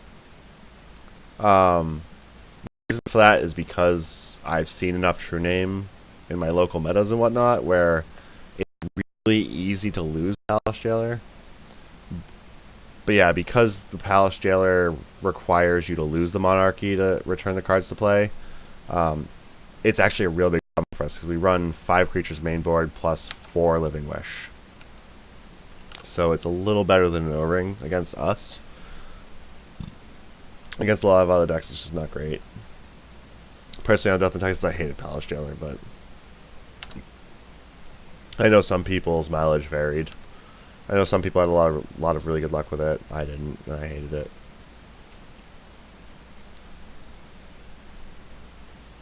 I don't have Dryad Arbor. But when decks like this... So I used to run Pernicious Deed, and generally when I run Pernicious Deed, I hate Dryad Arbor. Just because there's a really poor synergy there. I'm fine running Mox Diamonds when I run Pernicious Deed, because Mox Diamond is that mana boost you need to get you ahead, to get you set up for things of this nature. However, Pernicious Deed is just... However, Dryad Arbor is just... It's a land drop, it has Summoning Sickness, so there's just a lot of stuff that, you know... just kind of leaves me dry for that, really. So let's see. So we're going to start with cycling a Tranquil Thicket. We're going to actually draw a card, see what we can draw here. And now that we have double Mox Diamond, I'm really wishing I didn't do that. But now we're going to actually probably just play a Loam Line. Now that we have double Mox Diamond, we kind of just have to play Loam. Because, yeah. So we're going to get actual land, Tranquil Thicket back. We're going to play Mox Diamond. Pitching a threat. We still have a land drop, right? Yeah, so we're going to play a land drop. Play Mox Diamond. Pitching a threat. Okay. Alright. So we're going to Abrupt Decay the Stoneforge. And we're going to Liliana. So they have Jit in hand that we know about. They also have Sanctum Prelate, which we're not too worried about.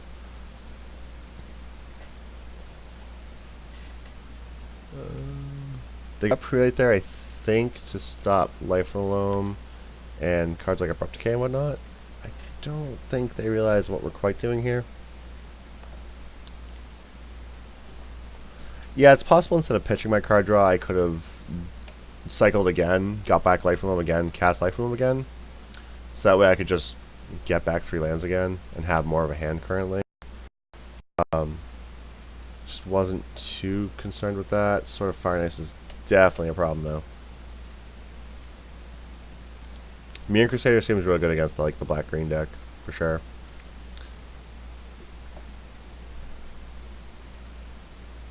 Blake! What's up, buddy? Let's see if they're smart. If they attack me and redirect to Liliana, that's smart. If they attack Liliana, that's just stupid. So I am being attacked, so my opponent is not terrible at this game.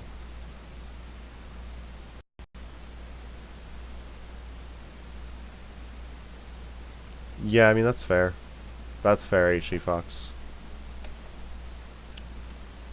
I definitely need to get some actual draws in.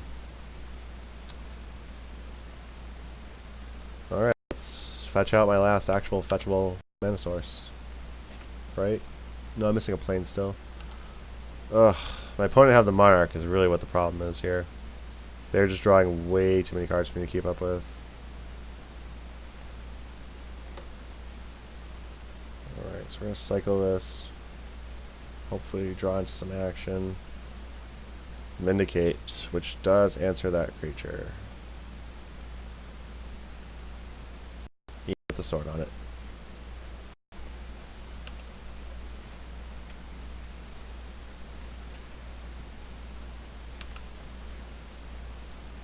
So this is a really scrappy game 1 against Death and Taxes. I was not anticipating a game to go this long. I now have a new follower in Kazurk. Not sure who it is, but thank you for following me if you are in here currently.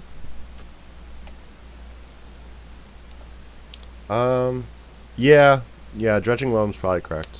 I'll try that next turn. What we got here? I definitely need better views on what's going on in my graveyard. Thalia's obnoxious. So we can't be Dredging Loam now. Sanctum Prelate is on 2 creatures, so Liliana's not out. We've cast 2 Vindicates. So we're drawing pretty rough here. Windswept Teeth's not enough. That's 2, 4, 5, 6, 7, 8. Yeah, we got buried in the Monarch token. So we're gonna scoop this game. We're gonna go to the next game. There's really not much we would change. We can just go into the next game. Well, thank you, Kazark, for showing your support. Appreciate it. Yeah, that was probably a little sketchy, just pitching all those cyclers for the Mox Diamonds. I could have even just kept the Mox Diamonds in hand for another turn or two, and just dumped them all once I had loamed a couple more times. Orzhov Pontiff doesn't come in because it's a Living Wish target. So rather than board in Orzhov Pontiff and have 1 copy, we keep it out and have essentially 4 copies. So that way we can just be like, oh, Living Wish for Pontiff. Pontiff your board away. If we board it in, naturally we have less of a chance of drawing it.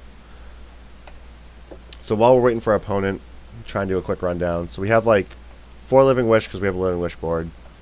There's a Crocus, a Tabernacle. Those are both there for like Crocus against Sneak and Show. Tabernacle against wide Living Wish targets. Against wide creature decks. We're back into the game. This is a fast hand. Doesn't have much going on. So our draws are gonna be pretty good, but I don't think we know Mulligan is either. I also don't know if we can actually use the Mox Diamond now our opponent knows we're running it. I guess we have Source Plowshares though, so we're gonna keep this. So also in the sideboard we have like the Gaddock Teague, the Eternal Witness. Those are our Gaddock Teague and Aethersworn Canonist. Those are for our Storm matchup because I mean we're relatively slow deck that's fairly green based, so we don't really have a great combo matchup. Those cards are there so we can like turn 1 get one of those creatures, turn 2 just kind of slam it and hopefully punish our opponent. Boy, how much of a jerk am I? I think I want to just my opponent's land here, set them back a turn, keep them off stuff like Revoker, Thought, all that. Let's hope my opponent had a greedy keep.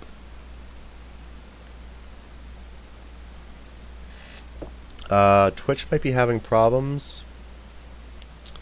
We're back in the game.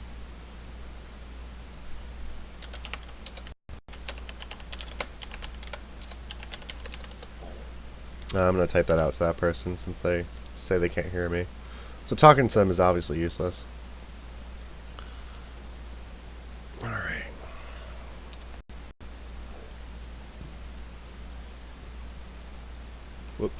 What did I just do? So we're going to discard this Mox Diamond. Thinking we're going to next turn Eternal Witness, return Savannah, and Swords and Plowshares if they end up with something else. They discarded Wastelands, so they're probably land heavy. They mulled to 6. Let's see here.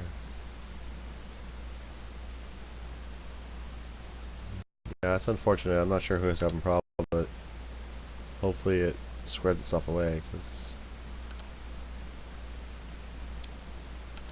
oh, you have a MacBook? Well then, Blake, that's your own fault. I don't feel bad for you anymore. So here we're going to make them discard. We're going to make the Eternal Witness, turn Savannah play. I think we return Vindicate, actually. We will as many answers to creatures as possible, so we're going to return Vindicate. Yes. Okay. And now we'll have Vindicate, Swords Plowshares, and Liliana available. So I don't actually have a bot. Leopoldo Antonio.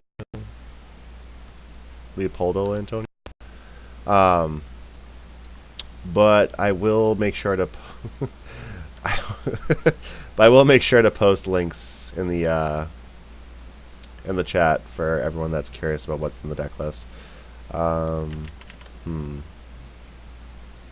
here we're gonna cycle a Secluded Step and then cast Life from Loam, getting back the 2 lands. So that way we can actually fetch, get that way we can use our Liliana, we can Plowshares the Mill Crusader, we can start getting for damage and all that. I'm definitely planning on inviting MTG Bot in my life. So I've streamed a few times, still fairly new to streaming. Still trying to kind of figure it out. It's been a little rough for me, but we'll get there eventually.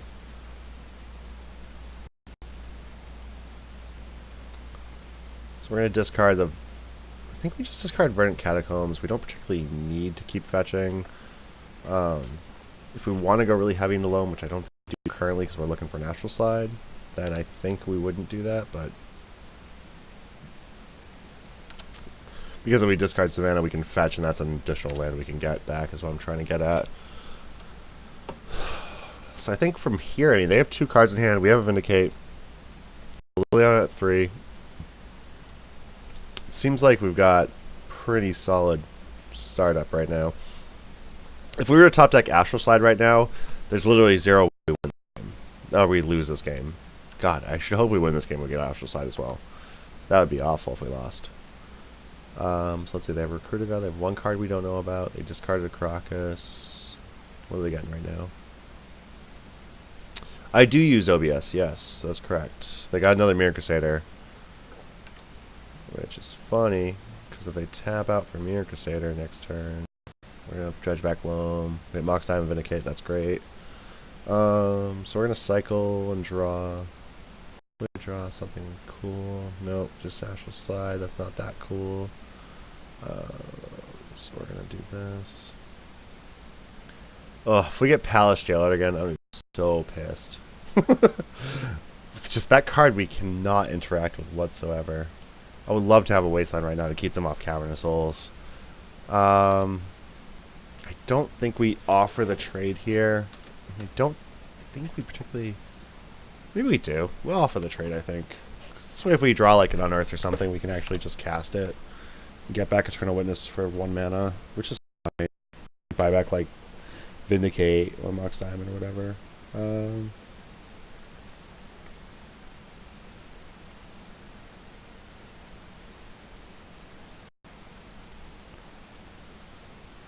We're going to draw a card. Source of Plowshares is good. We're going to take up Liliana. We're going to discard Verdant Catacombs. Yeah, I'll have to look into that. So, you're saying the resolution is low on that? Why don't you message me on Facebook or Twitter? Let me know if there's any notes that you have. Let me know if there's any notes you have about anything you're noticing, if something's off or whatnot. So I definitely would like to improve the quality of my streams and let people, you know, really enjoy themselves. They block there because they're bad. That's how they block there. They don't want their Mirror Crusader to survive. Mirror Crusader to survive my level fail. I also have Source Postures in hand, which I don't realize, which is great. Okay, so here we're definitely going to take a draw step. Starting next turn again, we will go back to just draw a card. Back to loaming. Really going to try and find an Astral side here. If we find Astral side, we just basically win. So we don't have to tick down Liliana here. I think we just source this and then continue to tick up Liliana. I think this extra Liliana is probably irrelevant.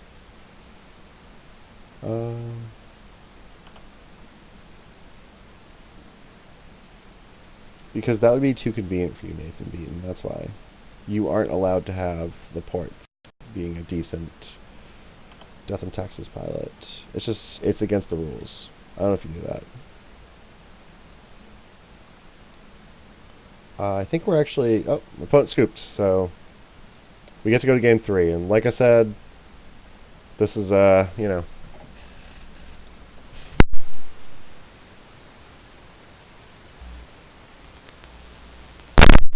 So we're going to go to game 3, and we don't make any additional changes. Being a Living Wish deck, being against a creature, we don't need the duresses. I do have to go to the bathroom, though, so I'll be right back with everyone.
Hello.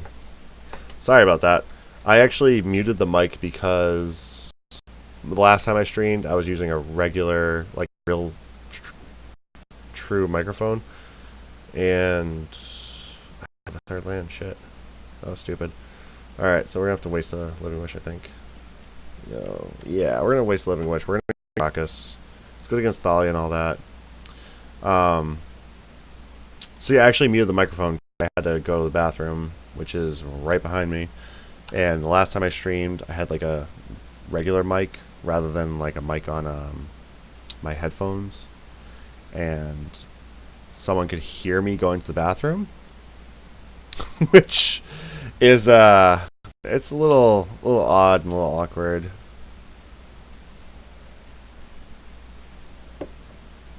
So my opponent had Phyrexian Revoker from the Mox Diamond, which is really unfortunate. So he's more than ever now. I'd love to draw life from him.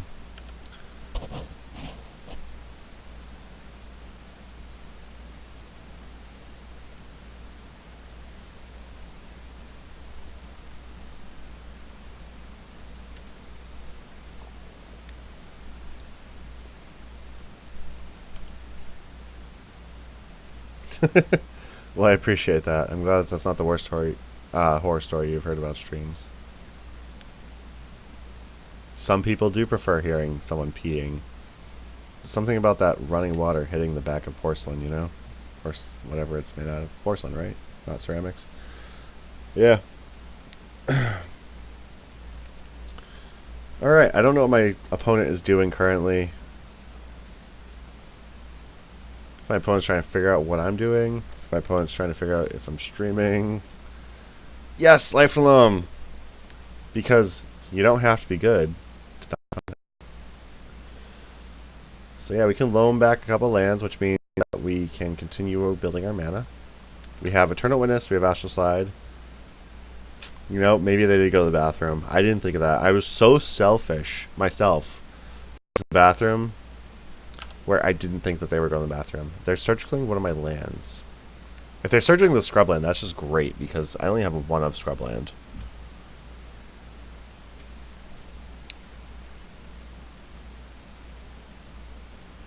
That's what that's targeting, right? Scrubland? Or is that is verdant? Okay. That's no, they did target scrubland. Well, that sucks for them. 1. Sure, you didn't want to surgical my home. You just wanted to get my scrubland. Good for you, buddy. That's great. Anywho. Oh boy. Sanctum Prelate, what are they naming? I guess they saw my hand, so they have to name 3, right? Yeah. 3 because I have 2 Astral Sides and Liliana with a Veil in my hand. Surprisingly enough, Astral Side's real good against Sanctum Prelate if they don't name 3. So we're going to continue to replace my effects. Because we just need to build up our mana at this point. I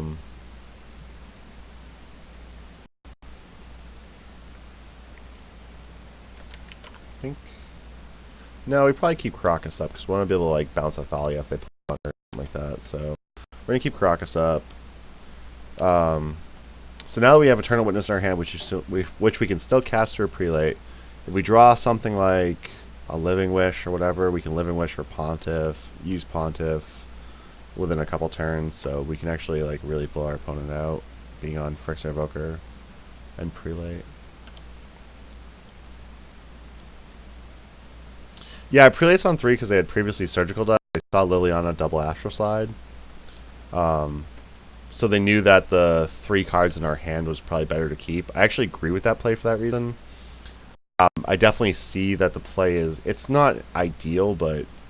I mean, it's definitely worthwhile, for sure. Alright, Mirror Crusader is slightly a problem. So we're going to have to thin this out a bit. Yeah, Mirror Crusader was the worst card from the top deck. As in, like, that sucks for us. So going back to Floor Stronghold, I've already played land this turn. Boy, so that's 4, 5, 6, 7, 8 damage next turn. Probably should have cycled off Bayou so we still have white open for Swords to Plowshares if we draw it, which we did not. Alright, we're gonna have to have a big turn next turn. I have 7 cards. Alright. More than 7 cards in hand, discard a card. Trying to think what we can top deck here. Piety Needle. What are you naming with that? I don't know what the hell they could name with that. They know we drew a Windswept Heath off. Well, we got a Windswept Heath off. Liliana Veil plus the Sanctum Prelate for 3.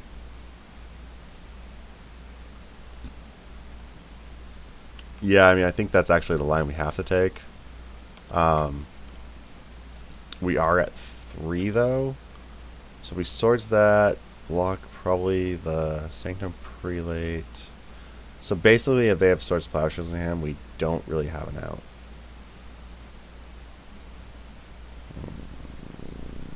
Nothing we can do instant speed, so we just have to let that happen. I do want to win. Hey.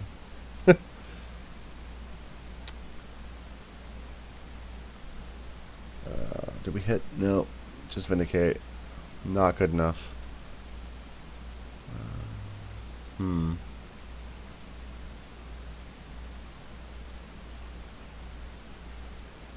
Hmm. So I literally don't think we have any else at this point. So what I can do... So if... no, I think we're just dead here. And I really did want to win this. Come on.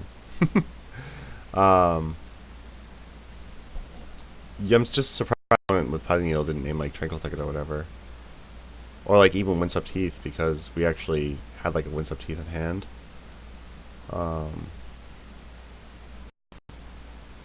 Yeah, their draw was a little too much, I think. I don't think we can beat this. Yeah, we're down to 0 mana. Yeah, we just... that's just game. Start by my opponent.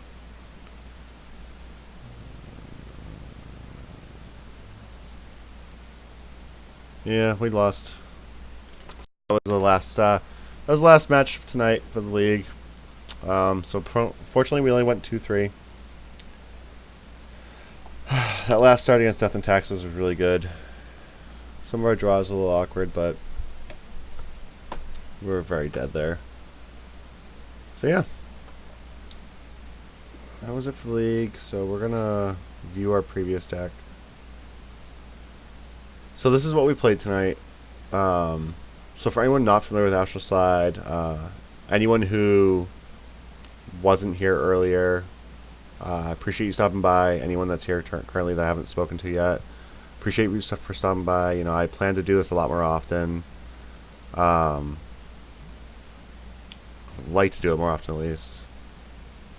So the deck is basically a value engine deck. So the engine is Astral Slide, Eternal Witness, Life from Loam, things of that nature. The value you create from the Eternal Witness. So the way it works is Astral Slide. Alright, someone can tell me how to open up a card, right? I don't know how to do this. Not learned as much from MTGO as I probably should have. How do I drag this forward? Alright, so Astral Slide is whenever a player cycles a card, you may exile a target creature. If you do, return that card to the battlefield under its owner's control at the beginning of the next end step.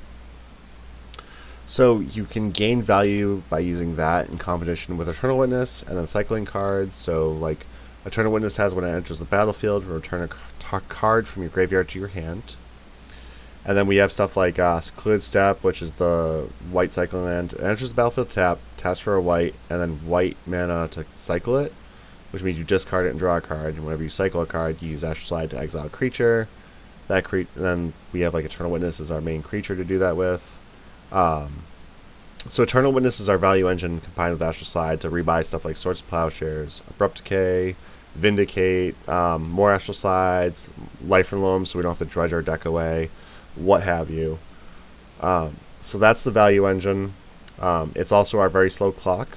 In order to increase the clock, though, we have Living Wish. Living Wish is you may choose a creature or land you own from outside the game, which means your sideboard in competitive Magic. You reveal that card and put it into your hand and exile Living Wish.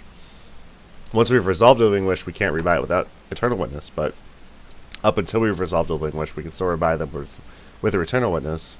And then from our sideboard, we actually have a few more aggressive threats. So we have a Siege Rhino, which, if you played Standard recently at all, when Khans was still legal, Siege Rhino is a 1 and Abzan, or Junk, 1 white, black, green. It's a creature, Rhino, trample. When it enters the battlefield, opponent loses 3 life, you gain 3 life, and it's a 4/5. So, I mean, it's a pretty hefty clock. It punches through true names real good, being a 4/5 trampler. And then if I cycle it during my turn, bring it back during my end step, and then cycle it during my opponent's turn, and bring it back during their end step, it's 6 life they lose and 6 life I gain per turn cycle, which is a 12-point life swing, which is huge in Legacy, especially when a lot of your threats are very efficient, like 3x creatures and whatnot. Or like against Death and Taxes, generally it does really good because my opponent's attacking me with 2x creatures. So like Thalia's a 2/1, Phyrexian a 2/1, and then you get stuff like Stoneforge, which is a 1/2. You know, they're attacking a lot of creatures like that. So like that 6-point life swing just from one casting of Siege Rhino is really good. I have Thragtusk, which is a 5/3, so obviously that hits real hard. When it enters the battlefield, I gain 5 life. When it leaves the battlefield, I make a 3/3 beast token. So in an entire turn cycle, if I can exile that and bring it back both sets of turns, I can gain 10 life and make 2 3/3 beast tokens. So I gain 10 life and I go from 5 power on board to 11 power on board, which is huge in Legacy again. And then Archfiend of Ifnir, which right here, whenever you cycle a discard a card, put a -1/-1 counter on each creature your opponent controls. It has a 5/4 flyer, so it's out of bolt range. Being 5-drop means it's out of Fatal Push, out of Abrupt Decay. Being a black creature means it's out of like random, maybe like Ghastly Demise if someone's playing that. It's relatively immune to stuff like, I guess it's not really immune to a lot of other removal. Like it gets hit by Dismember, it gets hit by Liliana if it's the only creature there. It gets hit by Swords Plowshares, but it does dodge most of the most popular removal in Legacy, being Bolt, Abrupt Decay, and Fatal Push now. But it's a great way to cycle and discard cards to just remove your opponent's like True Name Nemesis, their Delver Secrets unflipped. I mean, making their Delver Secrets a 2/1 is really good too. Over a period of a few turns, if your opponent has a board left, you did something wrong, not your opponent. Your opponent did something really well, you did something really poorly. With this deck, between Liliana the Veil, all the cycle lands, it's really easy to get Archfiend of Ifnir with plenty of value, especially with Life from Loam. So yeah, the rest of the board is just a bunch of random, like sweepers with like Orzhov Pontiff, value creatures like Reclamation Sage, which is there to kill like Rest in Peace, Blood Moon, equipment, stuff like that. Loaming Shaman's here is our mass graveyard removal. So when it enters the battlefield, target player shuffles a number of target cards from his or her graveyard into his or her library. So if like we know we're against Dredge, we can turn 1, grab a Loaming Shaman, turn 2, just put their whole graveyard back in the library. Loaming Shaman's great for us on our own too. So like if we're in a really long grindy game, we're trying to get as much value as possible. We're dredging a lot with Life from Loam, we're cycling a lot with Cycle Lands, we're gonna mill ourselves eventually if we don't have a fast clock. Loaming Shaman gives us an out so we can actually shuffle a whole bunch of random cards back into our deck just to give us more redundancy and more just to give us a few more turns to make sure that we can really get that going. Keep the engine rolling. Peacekeeper is a great card against elves mostly. It's also a decent way to shut down a True Name if your opponent's attacking with all the True Name Nemesis. If we can't interact with it, it at least allows us to slow it down and shut it down. As I stated earlier, for anyone that may have not been here, Eastbourne Canonist, Gag-Teeg, those are our 2 anti-combo cards. So Canonist says each player who's cast a non-artifact spell this turn can't cast additional non-artifact spells. Against Storm, that's obviously a great card. It's very unlikely that they're sitting on a hand of like, 4 LED, 4 Lotus Petal, 1 Tendrils, and then you're sitting at, 18 life. It just doesn't really happen. Non-creature Gag-Teeg, non-creature spells for mana cost 4 or greater cannot be cast, so it's great against stuff like Force of Will, Terminus. It's also awesome against stuff like it's also great against stuff like Tendrils of Agony, Massacre, whatnot. So depending on what kind of Storm hate we're looking for, it hits a lot. Shuts down Natural Order, shuts down Green Sun's Zenith out of Elves. Naturally, this is the first thing we go get against Elves. Generally, we get a Tabernacle, a Pendrel Veil, or a Peacekeeper. Those are 2 cards Elves generally struggle with a lot to interact with. No Exalted Angels. So, Exalted Angel is actually a weird option I hadn't actually considered for the deck. So originally I found this deck list online. It was a random top 8 MTGO deck list. I do owe you people a couple links. So I'm going to actually, I'll pull up Chrome real quick. I'll get a couple links in there for an article I wrote about this. No, I include the top 8 that I found, original deck list that I worked with from. So give me one moment on that, and I'll keep talking about the deck while we're in the process. So that's that pretty much wraps up our Living Wish sideboard. Anyone that has missed this up until this point and would like to come back and watch this, that should be archived on my channel. trying to make sure I'm getting really good about that. So if people are like, I don't really have time to watch him right now, but I'll check him out later. That way people have the ability to do that. Yeah, I know what Exalted Angel is. I actually played it back in Standard. I actually played it in the original Astral deck I played way back in Standard. So it actually doesn't have lifelink technically. Technically, it has whenever you gain life, whenever this creature deals damage, you gain that much life. So it actually works positively if you have another effect to give it lifelink, because then that means you get multiple instances of gaining life.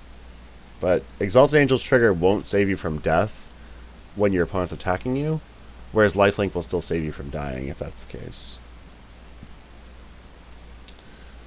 But Exalted Angel is definitely an interesting option.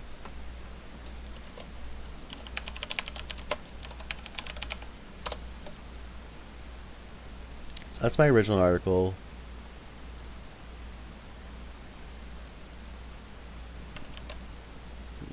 This is the deck list that helped me, that gave me inspiration.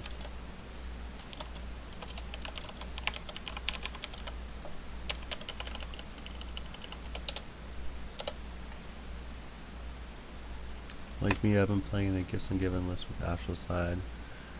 Yeah, I actually never really played Extended, but I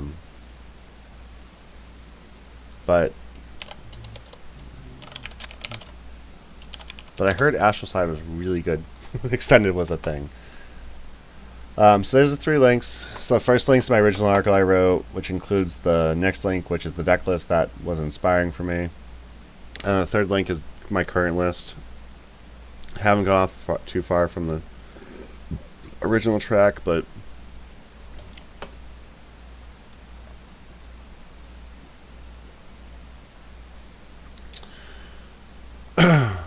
the original list had the Living Wish board, which I actually tried. So I always felt like the Living Wish board was a little awkward.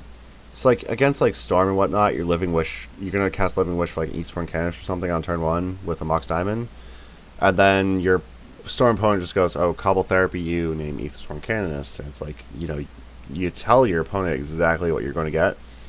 But I kind of came around to it because I found that the deck without Living Wish becomes just way too hard of a control deck, that you literally are just relying on 2-1 beats off Eternal Witness, which is not good enough. Having Living Wish gave me a lot more options to go get like a Siege Rhino or Thragtusk, which ends the game really quick. And then you get like the toolbox of like Tabernacle Pendulum Veil is great against like if your Belcher opponent goes turn 1 empty the Warrens, you go turn 1 Living Wish for Tabernacle, turn 2 play Tabernacle, you lost all your tokens, I can now stabilize, kill you. And even if they Cobble Therapy out of Storm for your Eastbourne Canister Galactique, you have Unearth, so you actually just go, okay, you took that, hey, look at this Unearth in my hand, now I'm just going to return it to play. So it actually turned out to be really good. I really liked it. The Duresses in the board, I believe the original deck list, if I remember correctly, had Cobble Therapies, maybe Duresses. I think it was Duresses. Yeah, it was Duress. But the original deck list also landed Last Rites, which I did try when I originally ran the deck, and Last Rites was really sick. For all you that don't know what Last Rites does, it's a black sorcery.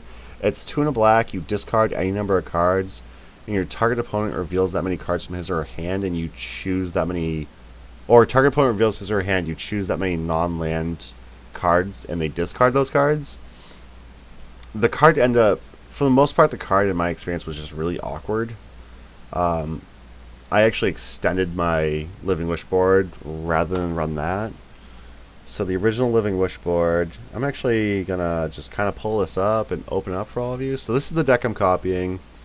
I believe it would pronounce Jaime Martinez. So this was from 2011. So 27 land, I think I'm on 26 currently. Let's see. Yeah, I'm currently on 26. they're running 4 Eternal Witness. I included the Archfiend of Ifnir, so I think that's where my 27th land went to 26, and then I included one more creature. I think I shaved... What did I shave? So I'm running 2 Bayou. They're running an Overgrown Tomb, which probably should have been second Bayou. What was the land I shaved? 1 Scribbling, 1 Plains, Marshes. So they're running 7 fetches, I'm running 6 fetches, and that was the land I shaved for the Archfiend of Ifnir. 4 Life Loam, 4 Living Wish, 3 Soul Plowshares, 3 Unearth, 3 Vindicate. The place it also switches up is the 3 Pernicious Steed. So originally I kept the Pernicious Steed in my original list, but it switched Vindicate for Abrupt Decay. I actually found a good amount of time that now that I have Archfiend of Ifnir and I still have access to Tabernacle of Pendrell Vale post board, that I didn't need the sweeper effect in Pernicious Steed as much as I probably used to. So Pernicious Steed is like really weak to Phyrexian Revoker.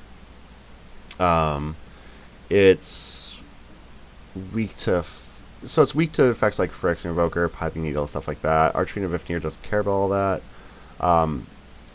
Having Abrupt Decay gives you a lot of use against, gives you a lot of ability to just kill your opponent's creatures and whatnot, and without having to worry about any type of counter magic stopping you, which is relevant.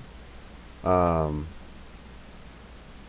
you think I should use Deluge and Pernicious Steed kills mana boxes. So I found with the deck, so a lot of times, a lot of people don't like Pernicious Steed with Mox Diamond. I actually don't mind Pernicious Steed with Mox Diamond. So when you're running an effect like Pernicious Steed, Mox Diamond gets you ahead on the board with mana, and the Pernicious Steed sets the board back to 0 once you've already gotten yourself ahead. So like if you play like early Mox Diamonds, you're putting down like Astral Slide, Lily on the Veil, Eternal Witness, stuff like that, and then you play in Pernicious Steed and wipe like 2 or less. Like you still have all your 3 drops or your Planeswalkers. Your opponent's back to like having 2 or 3 land in play. So Mox Diamond, although it doesn't really synergize well with Pernicious Steed, actually Mox Diamond is just like really there as an accelerant. So it's like it's there to fill a similar role as like Dark Ritual in a lot of decks, where Dark Ritual just kind of sets you ahead and gives you that explosive start, but then it's essentially card disadvantage. So I actually found that Mox Diamond with Pernicious Steed was fine, although it is a little awkward. Fluent Design, to answer your question, so it is basically just a beatdown plan. As you can see from the original deck list I have up on the screen, there are not that many beatdown creatures. Like Kitchen Finks is kind of a beatdown creature, and it also synergizes well with Unearth. And then you have Shriekmaw, which 3/2 Fear is like kind of fine. Scavenging Ooze is good. I liked it a lot. I'm trying out a Loaming Shaman currently in the Graveyard Hate plan. But currently for me I have a Siege Rhino and an Archfiend of Ifnir, both main and side, and then I have a Thragtusk sideboard as well. So I'm going down like the heavy beatdown plan that also synergizes well with Astral Slide. Merit Lage combo is a potential. I'm not currently on it because it would require 2 Living Wishes to get assembled.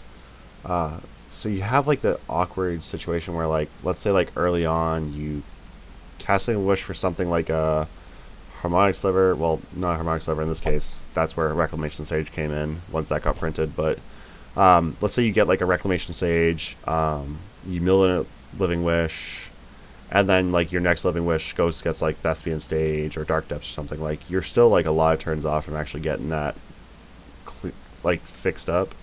So I'm a little more hesitant to put cards where I need to Living Wish for 2 cards in my sideboard rather than just 1. The mana base is already super greedy. Main board I could potentially run a Thespian Stage and Dark Depths. As you may have seen from a lot of the games I ran tonight, if you were watching, there was a lot of games where I found myself with not a whole lot of real mana sources aside from like cycle lands and whatnot. So when you factor in 6 fetch lands, 3 wastelands, and 8 cycle lands, that's 9 and 8, 17. So that's 17 lands out of 26 I'm currently running, where it gets a little awkward when you're trying to find true mana sources later in the game.